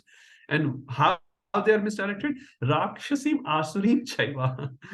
So Prabhupada writes, they take shelter, they're attracted by demoniac and atheistic. Rakshasi refers to demoniac and asurim refers to atheistic views. And because they take shelter of demoniac and atheistic views, Prakriti Mohini Chitta, they're all bewildered. Very strong verse Krishna is saying. They are taking shelter of atheistic and demoniac views, and in that deluded condition, their hopes for liberation, their putti activity, their culture of knowledge are all defeated, all buffered. Just waste. Quite strongly Krishna is condemning that marga. Let's see exactly opposite of that. So 9, 11 and 12 is about Mayavadis. 9, 13 and 14 is talking about pure devotees. Exactly opposite to what Krishna has just discussed in 2 verses. 9, 13, very popular verse. Who will read? Who hasn't read as yet? Prasanatma Prabhu, sitting quietly. Prabhu, yeah. Verse 13. Mahatmanastu mam partha. Mahatmanastu mam partha. Devim prakritim ashrita. Devim prakritim ashritaha. Bhajanti ananya manaso. Bhajanti ananya manaso. Yatva bhutadim avyayam. Yatva bhutadim avyayam. Translation. O son of Pritha, those who are not deluded, the great souls are under the protection of the divine nature. They are fully engaged in devotional service because they know me as the Supreme Personality of Godhead, original and inexhaustible. So now exactly opposite to what Krishna has discussed and discussing about Mahatmas. So what's the opposite of Mahatma in Srimad Bhagavatam or Bhagavad Gita? Kripana or Duratma. Kripana means Krapan, miser. Now miser is not in terms of money, he doesn't spend much money. Kripana means he's always selfish. He's self-centered. He's called Kripana. He's always thinking, मेरे घर आओगे तो क्या क्या लाओगे, हम आपके घर जाएंगे तो क्या क्या खिलाओगे. And I come to your place, what are you going to feed me? When you come to my place, what are you going to bring me? Me, and me. That's called Kripana. But Mahatma are selfless people. And how they become selfless? Because they are carrying the mentality of Krishna. Is Krishna selfish or selfless? He's supremely selfless. So Mahatmas, the devotees of Krishna, Mahatma nastu mam partha. Now, tu refers to Krishna's tu, Bhagavan Swayam. Tu refers to but. So we're talking about Rakshasas, now we're talking about Mahatmas. But Krishna said, just connecting sort of 12 and 13. But Mahatmas, if you remember in verse 9, 12, what shelter they are taking? Taking shelter of Rakshasim Asurim Chaiva. And the third line, Rakshasim Asurim Chaiva. Prakriti Mohinim Shita. So they take shelter of which? Rakshasi and Asurim Prakriti. But if you look at this verse here, they are taking shelter of which Prakriti? Devim Prakriti Mashritaha. Devim Prakriti. Now, Devi word is used in Bhagavad Gita earlier as well. Anyone remembers? 7:14. Devi he shahi gudmai mama maya durateya mamevi prapadyante maya metam tarante. What does Devi hi esha gudmai? What does Devi refers there? I hope there is no Devi here in name. But we are talking Bhagavad Gita here pe. Devi Heshai Gudmai. What does this 7:14 Devi refers to? We have read it. We haven't done the exam as yet, but hopefully you have done the assignments. Devi.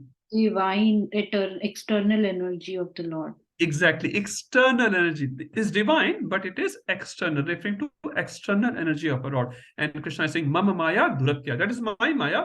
Duratya, very hard to overcome.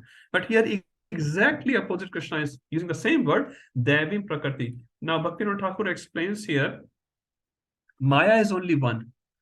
Maya is only one. Subhadra Devi is only one. In the spiritual world, the Subhadra Devi exhibit herself as Yoga Maya.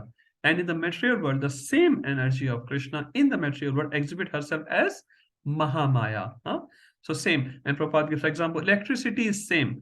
You can switch on a AC, air conditioning, which cools your body, and you can switch on a heater, for example. Electricity is same. Maya is same. But for the conditioned jiva, the same Maya present herself as Mahamaya, captures you, binds you. But for the same energy, for a devotee, it represents as well as Mahamaya. Sorry, Yogmaya. For a devotee, it is Yogmaya. For a conditioned entity, it is Mahamaya. So here, Devim Prakriti refers to Krishna's internal potency. Mahatmas take shelter of Krishna's internal potency, Yogmaya potency. And Bhaktivinoda Thakur also explains, this is the only verse in Bhagavad Gita where Srimati Radharani is mentioned. Bhaktivinoda Thakur says this, and he has done a very nice commentary on this chapter, and we'll discuss some more explanations of Bhaktivinoda Thakur here. So, in this chapter, so Devim Prakriti, they take, Mahatmas take shelter of Srimati Radharani, or other way we can call, whoever takes shelter of Srimati Radharani, he is a Mahatma. Can we say that? Because you are Yajantihi Sumed Saha, you are taking. And who is the Radharani in this Kali Yuga? Sri Chaitanya Mahaprabhu. So Sri Chaitanya Mahaprabhu, who will take shelter of Sri Chaitanya Mahaprabhu, Yajantihi Sumedasa. He is not Medasa. Medasa means intelligent. Sumedasa means very intelligent. I'm looking at Vinay Saha Prabhu. Welcome Prabhuji. After a long time, he was in the journey of Chaitanya Dham, Sri Mayapur Dham. So welcome back Prabhuji. So he's bringing us a lot of mercy. So we'll talk about that mercy in a second. So he's taking shelter of Srimati Radharani, and he is a Mahatma. What does he do? What is his internal conceptions are? What was 9/11 internal conception? Avajananti Mamuda. They doesn't know anything about Krishna. Param Bhavam Ajanandu. They don't know about my transcendental nature. Look at this 9:14. Bhajanti Ananya Manaso. They do bhajan of Krishna. And Prabhupada translates bhajan as devotional service. So I'll just write that. Bhajanti render service. So in India, if you say bhajan ka matlab kya hai, what's the meaning of bhajan? Mata ke bhajan gaenge. Ganesh ji ke bhajan gaenge. No, the Gana itself is not just the bhajan. That can be bhajan as well. We're not denying that meaning. But Prabhupada, right? Active devotional service. Active. Active means you have to put some energy, put some contemplation, meditation on that. So, bhajanti ananamaso. And how they're doing this bhajan? So, one is doing bhajan, one is cooking, and one is cooking with anger. Which one is nice? Cooking with love or cooking with anger? When Mataji was sharing, she attended some class, she was sharing, Maharaj was saying, we should never take anger in the kitchen. I like that. We should never take anger in the kitchen. So many times we are upset, we're still cooking. No, leave all the anger outside kitchen, because you're cooking for Krishna, and then Krishna's family is going to eat that prasadam. You may be upset. Leave that outside kitchen. I like that. Don't take your anger inside kitchen. So one is doing bhajan of Krishna with grudge, with fear, with duty. We're not doing that. We're not doing that. In Brahma, the Vaidya Vaishnava Sampradaya, what we are doing, bhajanti ananya manaso, with love. And how much love? Ananya. Exclusive. We talked about this exclusivity in 8th chapter. Tasyaham sarvapartha nityasya yogina. Ananyata, exclusivity for Krishna is very, very important. Krishna says, you should become my Ananya Bhakta. Not Bhakta only on Sundays, 5 to 7 p.m. When you come to Hare Krishna temple, 185 Karna Street, you become my devotee with tilak and kanthi, nice dhoti, kurta, sari. You become very nice devotee. And when you come out, you become a demon. No, Ananya Manaso. Ahetuki apratihata yayatma suprasidati. You have to do continuous uninterrupted devotion, and with no hetu, except anya vilashita shunyam. One hetu is there. What is that hetu? Please Krishna. I want to please Krishna. No personal hetu. Gyatva, they are gyatva. And what was in 9/11? Ajananto. You remember? So I'm just contrasting between these two. So yahan pe the word used here, ajananto. What's the word here? Gyatva. They know me. What do they know? Bhuta dim. So Adi refers to, we have Adi Dev Prabhu. I always remember him. So Adi Dev, Adim. Adim refers to beginning. And Bhuta means existence or Jiva. So he is the beginner. He is the master. He is the master of existence. He is the master of Jivas. And he is Avyayam. And what is the 9:11 says? Manushim Tanumashyatam. He's taken a human form. But here we are saying Avyay means Mohit Prabhu, no, he is a banker. Avyay means banks don't like too much expenses. They all like too much profit. Huh? We all like that. Huh? Expense should be low, profit should be more. So how can we get that? By reading more Bhagavatam. Expense is very low. How does it cost? How much it costs to read Bhagavatam? $0. Huh? Practically $0. Maybe some electricity. But what's the benefit? Krishna Prema is the benefit. Huh? What else do you want? This is called Avyay. Avyay means no vyay. Avyay means no vyay. Exactly no vyay. Krishna is cannot be exhausted. Prabhupada sometimes writes imperishable. And here is saying inexhaustible. Huh? So what the meaning is, Mahatmas take shelter of Krishna's divine energy or Srimati Radharani. And that's how they become Mahatma. And they do bhajan, they do service for Krishna. Ananya Manso, with exclusive mind set on Krishna, 100% focus on Krishna. And they understand Krishna as Bhutati. He is the Lord of all the Bhutas. And he is completely inexhaustible. Okay. Let's move to the next one. 9:14. They are like, you know, what do you call it in Hindi? Ikke pe ikka? Something like that. Ek ke baad ek, topmost person. Oh, words to remember, 9:14. Okay, Prabhuji, please. You want to go? No, I say words to remember, 9:14. Words to remember. Okay, words to remember. Okay. I can do it. It's okay, Prabhu. Yeah, you can do. You can do, Prabhu. You have announced it, so you can do. Give me a second. Sure.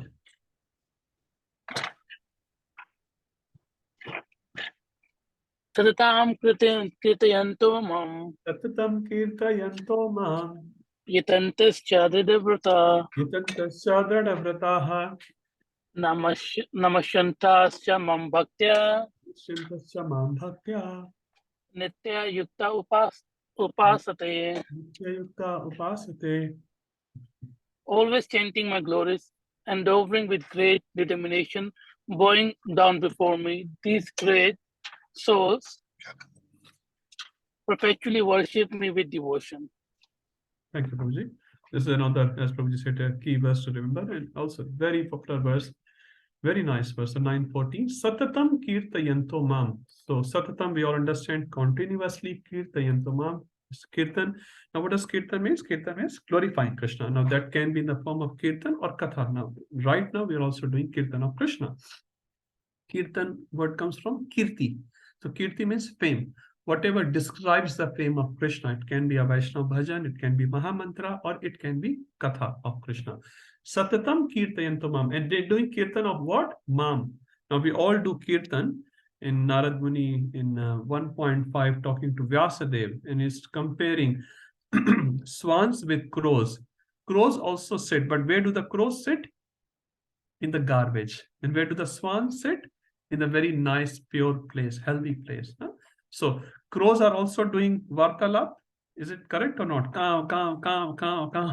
They're also doing a lot of varta. They're doing a lot of discussion. Maybe they think I'm discussing the most important subject matter in the whole world. But their subject matter, is it very important? No. But the swans which are discussing, that subject matter is beautiful. That subject matter is beautiful. So our subject matter should be kirtan of Krishna. Many times we do swakirtan. Swakirtan means how great I am. Do you know? When I went to this place or that place, when I was speaking, this person, I got a signature of, you know, Salman Khan or Amir Khan.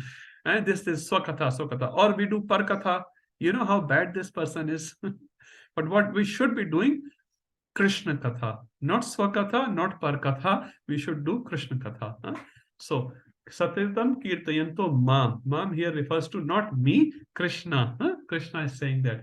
Yatantasya dradvrataha. Yatan karna. Huh? In Hindi, there's a word yatan karna. Yatan means yatna karna, endeavor. And how do you endeavor? Dradvrataha, with full determination. Example comes to my mind. Was Dhruv doing yatantasya dradvrataha? Yes. Huh? He was doing with dradvrata. I have to achieve Supreme Personality of Godhead.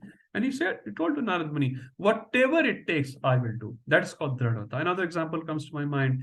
Everyone know the story of that little bird whose eggs were stolen by ocean. Huh? And this little bird, little sparrow, said to the ocean, return my eggs, otherwise I will make you dry. And ocean was just laughing at this bird. Huh? Look at your face. Hindi में कहते हैं कभी शक्ल देखी है? Have you seen the mirror? But this chidiya, this little sparrow, had dradvrataha. Was she successful eventually? Not by her own efforts, by the effort of Garuda. But the point here is, Garuda here represents Guru, Chidiya refers to the Jiva, and ocean refers to the Sansara. Huh? So we can never win Sansara. Forget it. Sansara is just too tough, really too tough. We are like a little sparrow. Huh?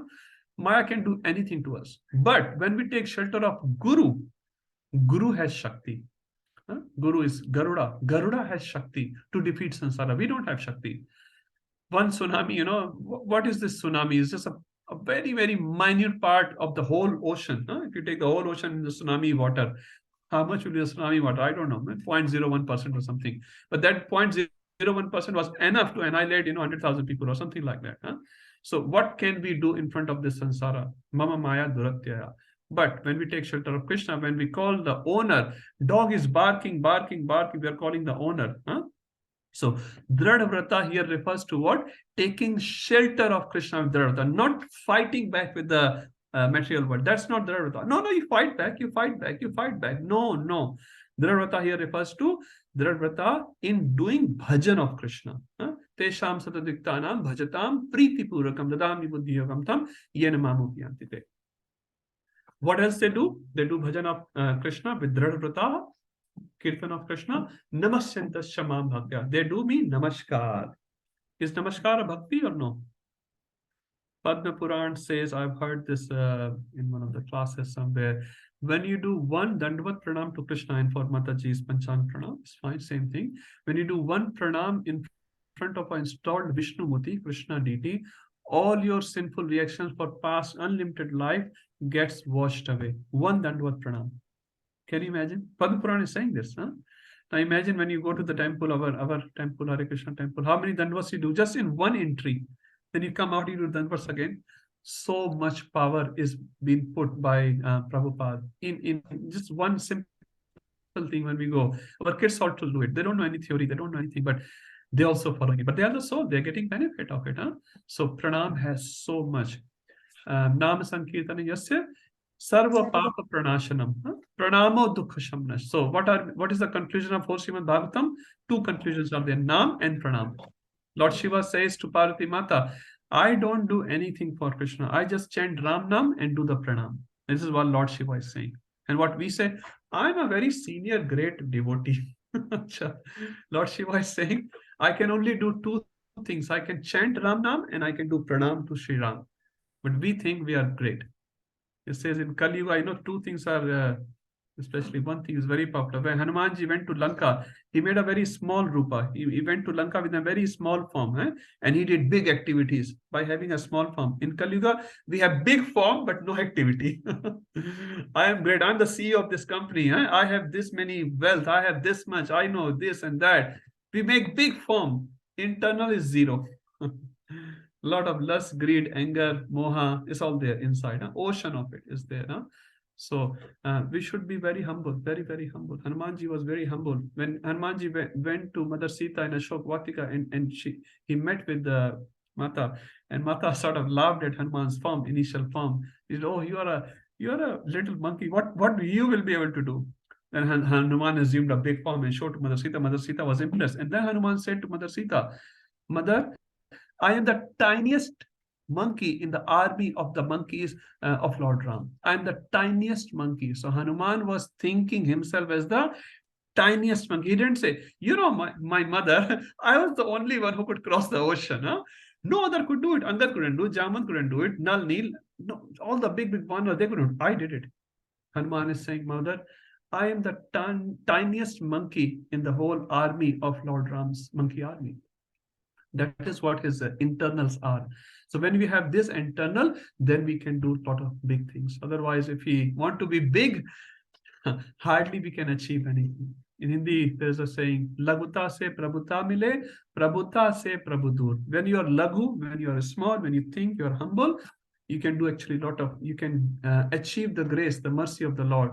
But when you become Prabhu, when you become big, then Prabhu becomes far away from you, far away from you. So we should try to become real humble, genuine humility here. Namasyantascha. What does cha refers to? And also. So Prabhupada writes here, cha refers to different angas of bhakti. One anga of bhakti is doing pranam. So archanam, vandanam, kirtanam. There are 9 angas of bhakti. So cha refers to all the other angas of bhakti. Mam bhaktya. And they do all these angas with bhakti. Nitya yukta upaste. They constantly worship me. Beautiful verse. So the next one.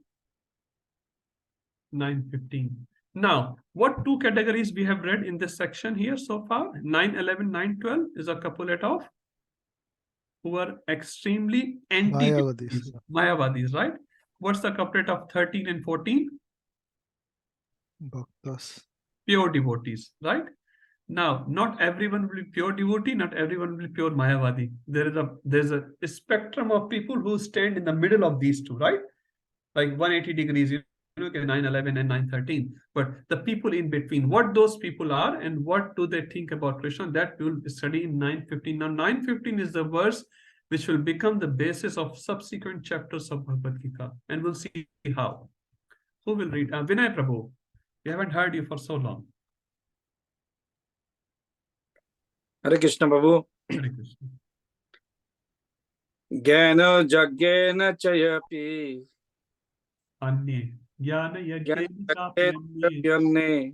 Jajanto Mam Upashate Jajanto Mam Upasate Eketena Prithaketena Ekatvena Prathatvena Bohuda Vishyato Mukham. Bahuda Vishwato Mukham. Translation: others who engage in sacrifice by the cultivation of knowledge worship the Supreme Lord as the one without a second, as diverse in many and in the universal form. Hare Krishna. Thank you, Prabhuji. So, Jnana Yagyen Chapi Anya. So, Anya refers to others. No? There are others. They're not in category 1 or 2, which we have just studied, 9:11 and 9:13. Now, Anya, there are Anya. And how do they worship? Yajanto, they also worship me. Mamupasate, they're also worshipping me. But Jnana again, they put their head in there. And how they put their head is divided into 3 categories, which is mentioned in the next 2 lines. Ekatvena. So, one of them is Ekatvena. Ekatvena, everyone understands Ekatvena? Ek, oneness. So they consider themselves and the Supreme Lord as one. That's one way of worshipping. That's also one way of worshipping. As we said, Brahmavad is not illegal. It's not illegal, but it's not the best. So Ekatvena, Prathatvena Bahuda. So Prathak refers to Prathak, alag. Prathatvena Bahuda. So that one Supreme has Bahuda, many forms. So in Hindi, you can call it as a demigod worship.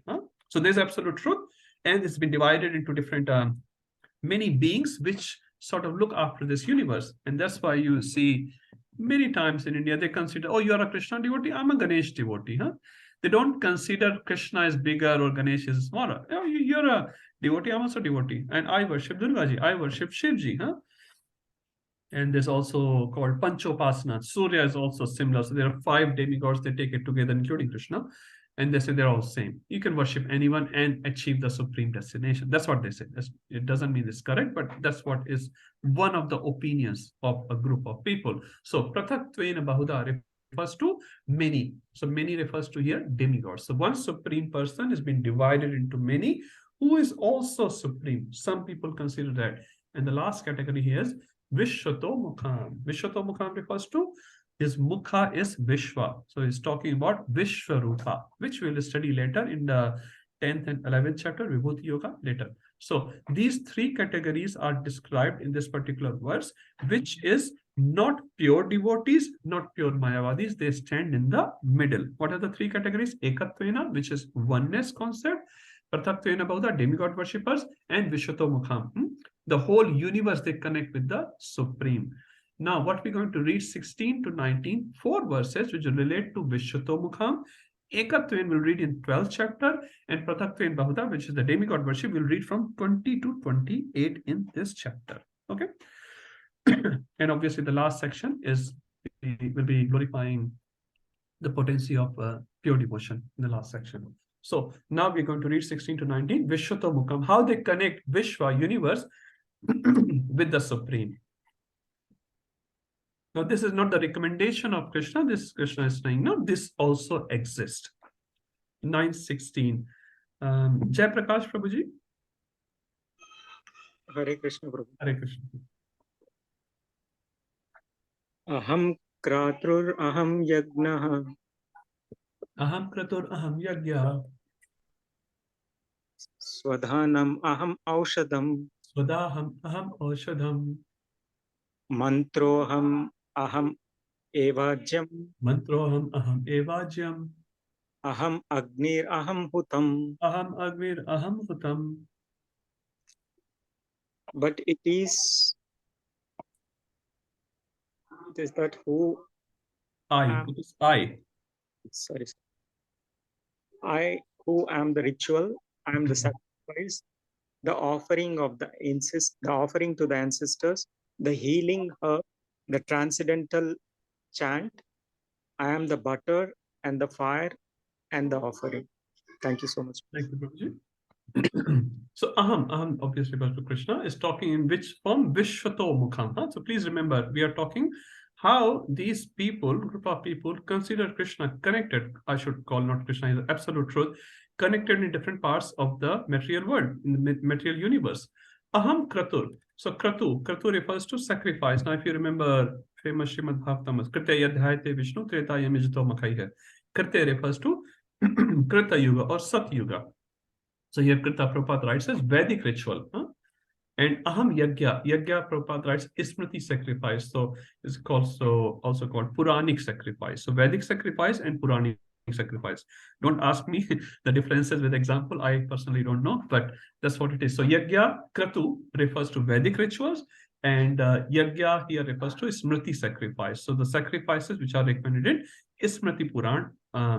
That's what it is. So Aham Kratur, Aham Yagya. So I am Kratur, I am the Vedic ritual, and I am the Puranic ritual as well. Swadaham. Swadaha refers to oblation, whatever oblations we put in the fire. That is also Aham. Aham Aushtam. I am the healing herb as well. So whatever medicinal plants you see which give some benefit to human beings or other jivas, the potency is coming from Krishna himself. Mantro Aham. I am the mantra as well. Aham Eva. Evajam refers to ghee. I'm sorry. Eva refers to certainly. Ajam refers to melted butter. So ghee which we put in fire, that is also Krishna. Aham Agnir. I am the Agni, and Aham Hutam. I am the offering in that Yagni. So if you look at this Yagya obviously should not only be necessarily be taken as a literal meaning. Yagya, as we have discussed earlier, is a principle. Now we are doing Sankirtan Yagya. There's no fire there, but we are chanting Hare Krishna. It says our tongue is the ladle, the mantra which we are chanting is the ahuti, and our consciousness is the ahuti. We are trying to give the ahuti of our consciousness, and body is the yagyashala, or mouth is the yagyashala. So this you can take in a literal sense or in a philosophical sense as well. Krishna is saying, I am all that. Kratur, Vedic ritual, Smritic ritual, Sudaham, I am the oblation, I am the healing herb, I am the mantra, I am the melted butter or ghee, I am the Agni, and I am the offering of this sacrifice. Everything is me. Let's continue 9:17. Who else is left today? I am not sure. I'm just looking. Everyone. Ujjwala, okay, maybe she is on the Madhuri Mataji. Want to read?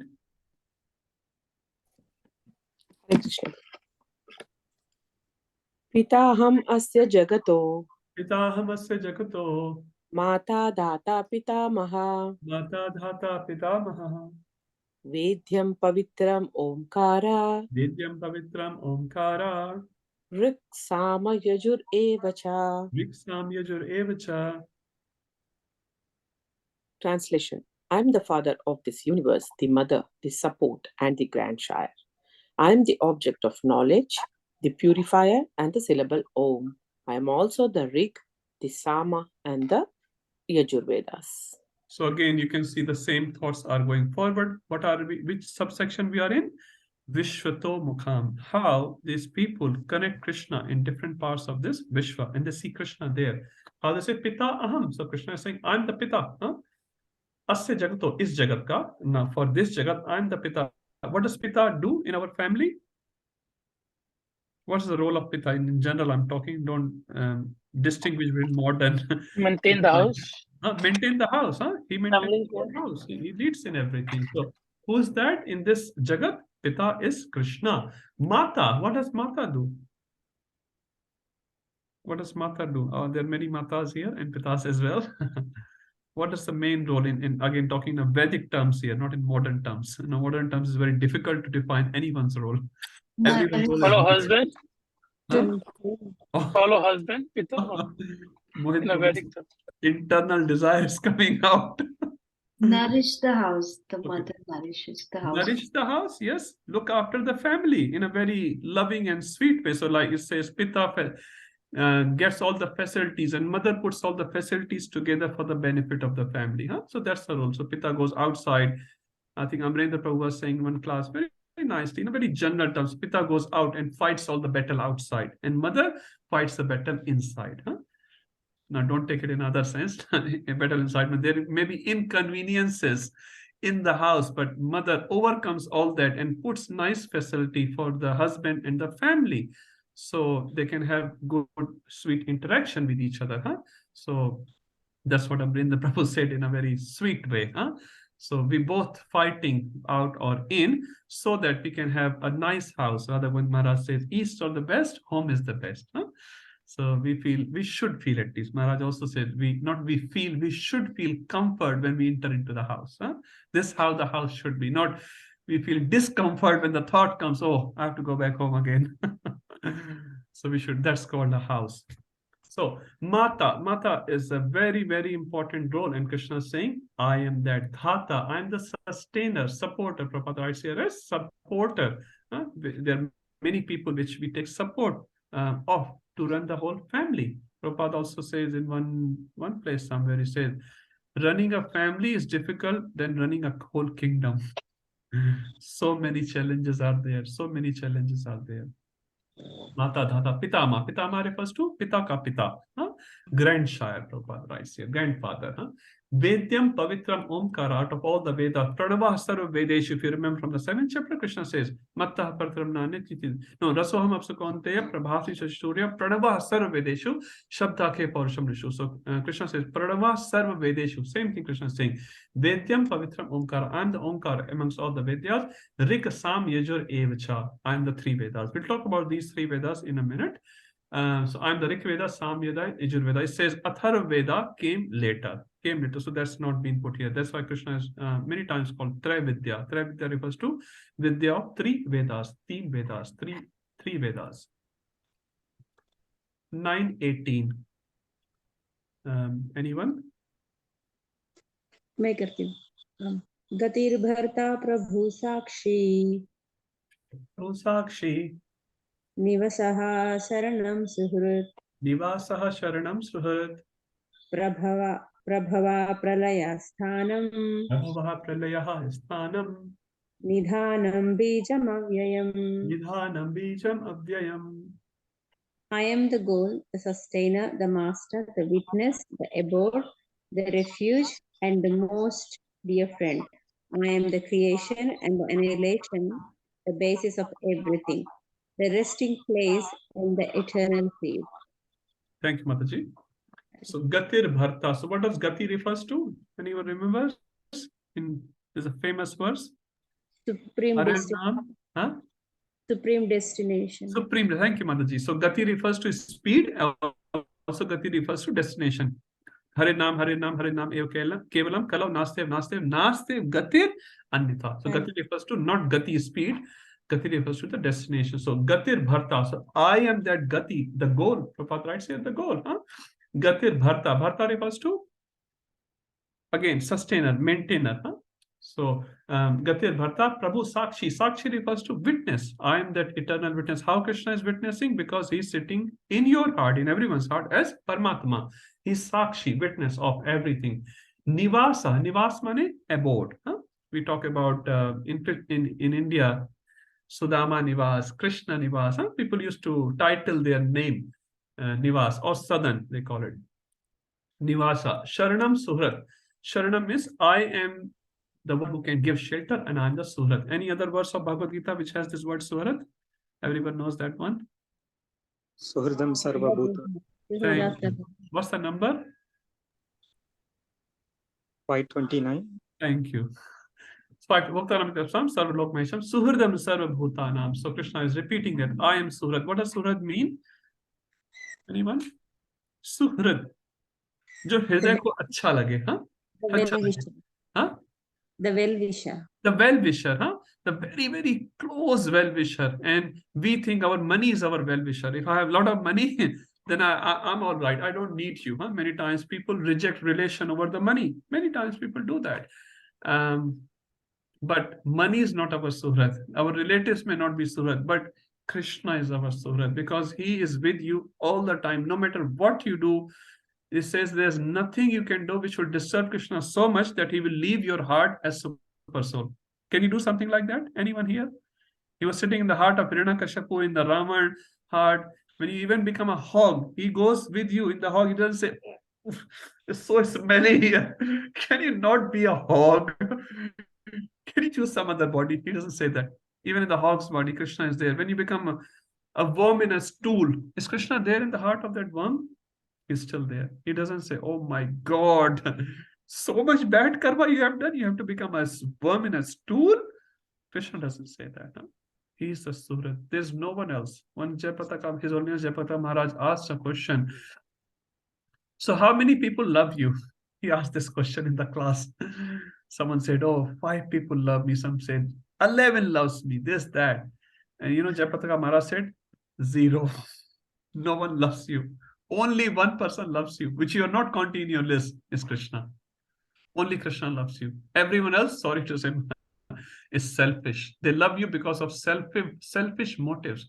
Prabhupada even said that the love of a mother is considered the closest of Krishna's love. But that's not pure. That's not so pure. It's just there is no other analogy in the material world available. So we say, okay, you can consider Krishna's love as good as, it says Krishna's love is as good as mother's love million times. Huh? So you put your mother love and put million times more love. That's how much Krishna loves you, because there's no other analogy available. But only lover is actually Krishna. Only lover is Krishna, or Krishna's representative for that perspective. So Prabhavaha Pralaya, what does Prabhava refers to? And another verse in Bhagavad Gita where this word is used, Prabhavaha. Aham Sarvasya Prabhu. Thank you. Who said? Okay. Bhakti Mataji. Yeah, Mataji knows so many verses. Huh? Aham Sarvasya Prabhu. And what does Pralaya refers to? And where else has been used? Pralaya means Pralaya, annihilation. Huh? Where else is used? Bhutva Bhutva Praliyate. In 8th chapter has been used. Huh? So Prabhava Pralaya Sthanam. So they take Prabhava, they come out of me, they annihilate in me. Huh? Nidhanam. Nidhanam refers to Nidhi. Nidhan.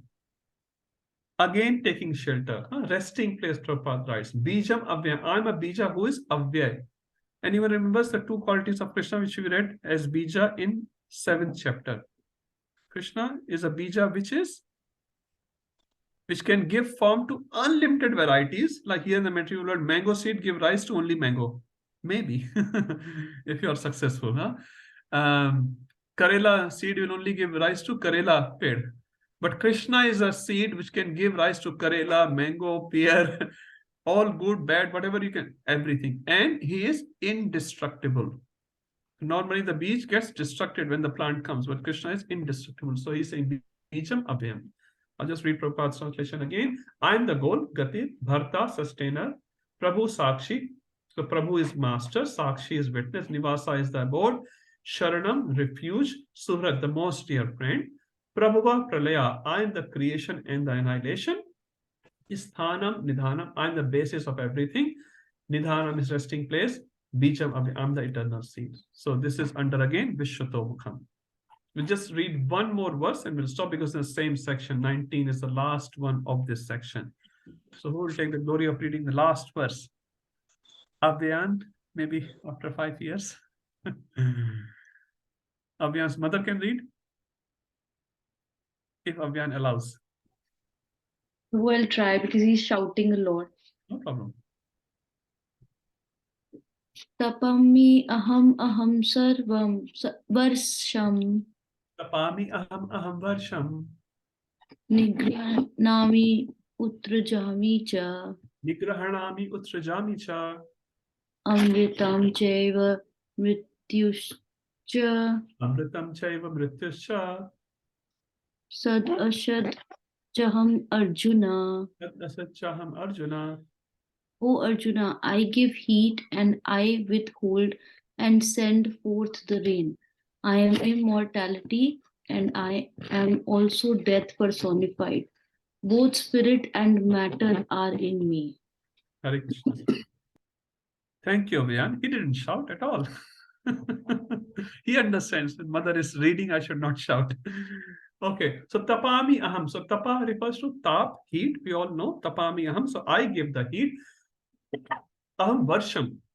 I am the varsha, I am the rain. What sort of varsha I can do? Two types Krishna can do, Nigranami or Utsajami. Nigranami is withhold. Sometimes, sukha padta hai. Huh? We say drought. We say drought. Varsha, rains are not coming. So who does that? Krishna is doing that. Ultimately, obviously, not immediately. Utsajami, and I send forth the rain. Sometimes you see so much floods there, or normal rains. I send forth the rains, or I withhold the rains. Amritam chay mrituscha. I am Amrita. Now here Amrita does not refers to immortality in that sense. Okay, I am immortality in the sense of deathlessness, not in terms of body, in terms of soul's relation with Krishna. So I give that immortality. Amritam chay mritusha, and I also give the death. So we were discussing last time, God's complete picture is not just in the sustenance part and the creation part, also in the annihilation part, because God has to be complete. So I am the death personified. Sat astu spirit and asat refers to matter. That also come from me. So Krishna is basically presenting different features in the material world where we can connect with Krishna. And this is in the undercategory of Vishwato Mukham, Krishna's universal form, and which we'll continue reading later in the 10th chapter and in the 11th chapter. Okay, I'll stop here. Any quick questions, anyone? Everyone would just want to go to temple. That's nice. I'm also going to temple. So. Amritam is said. Sorry? Amritam, you said Amritam refers to immortality. So whoever receives immortality, that is also Krishna. Now immortality should be considered not in terms of the body's immortality, in terms of soul's connection with Krishna. Krishna gives that through the medium of source. So the medium of Guru, he gives that immortality. Okay. Sorry, Prabhuji, do we have normal class next Sunday again? Yes, I was just going to say that, and also Sundar Prabhu. So we don't have it when you've asked. So we have Ekadashi festival in the temple, and also His Holiness Jayapataka Maharaj Vyas Pujas in the temple. Few devotees are involved in the seva, which is fine. And we should also go, all of us, go and do some seva. At least we can go and attend and hear about Maharaj. That seva we can do. So please come in the temple. We'll not have a normal class. We'll do a catch-up class, which will be, if I'm not wrong, 5th of April. So 5th of Next week is a gap week, and 5th April is the class, and 9th April is the normal class. Sundar Prabhu, anything else to add? No, that was it. Yeah, okay. And also just requesting, we have done almost 2 chapters in this module, and during the 3rd one, you can continue your assignments. And the last thing is, your results are almost there. I was, honestly speaking, extremely busy. I could not finalize few things. I'll endeavor to finalize this week. So hopefully, something around end of that week, I should be practical. I will be releasing the results very soon. It's just my mistake, you can say. I just need more time to do a few extra things, but we're almost there. Everyone has passed, so don't worry about it. Everyone has passed with good marks. And I can say one thing, Rasanand Prabhu has topped everyone in this exam. So good. Hari Bol to Rasanand Prabhuji. He's very nice. Everyone is nice. Everyone has done wonderful. But in terms of that manifestation, Prabhu has manifested the most understanding in this last test. Thank you, Prabhuji. Thank you, Rasanand. Hari Bol. Thank you. With 1 more week, you'll have all the details with you, because I'm trying to do very detailed sort of sections. That's for just taking a little time. And everyone has passed, so just be cheerful this week. Last thing, Ram Navami is on Thursday. Bhanu Maharaj is giving a special class for all the Bhakti Shastri devotees on Wednesday evening. I will be sending the details. So if you can, I think starts at 7 o'clock. I'll send all the details. 7 to 9. Bhanu Maharaj is giving class only for Bhakti Shastri students. So if you can, please join online. It's an online class. So please join if you can, and if you can't, that's okay. You can hear it later. Okay. Hare Krishna. We'll stop here. Shrimad Bhagavad Gita ki jai. Srila Prabhupada ki jai. God bless you. Hari Hari Bol. We'll see you in the class on 5th of April, 7 o'clock. Hare Krishna.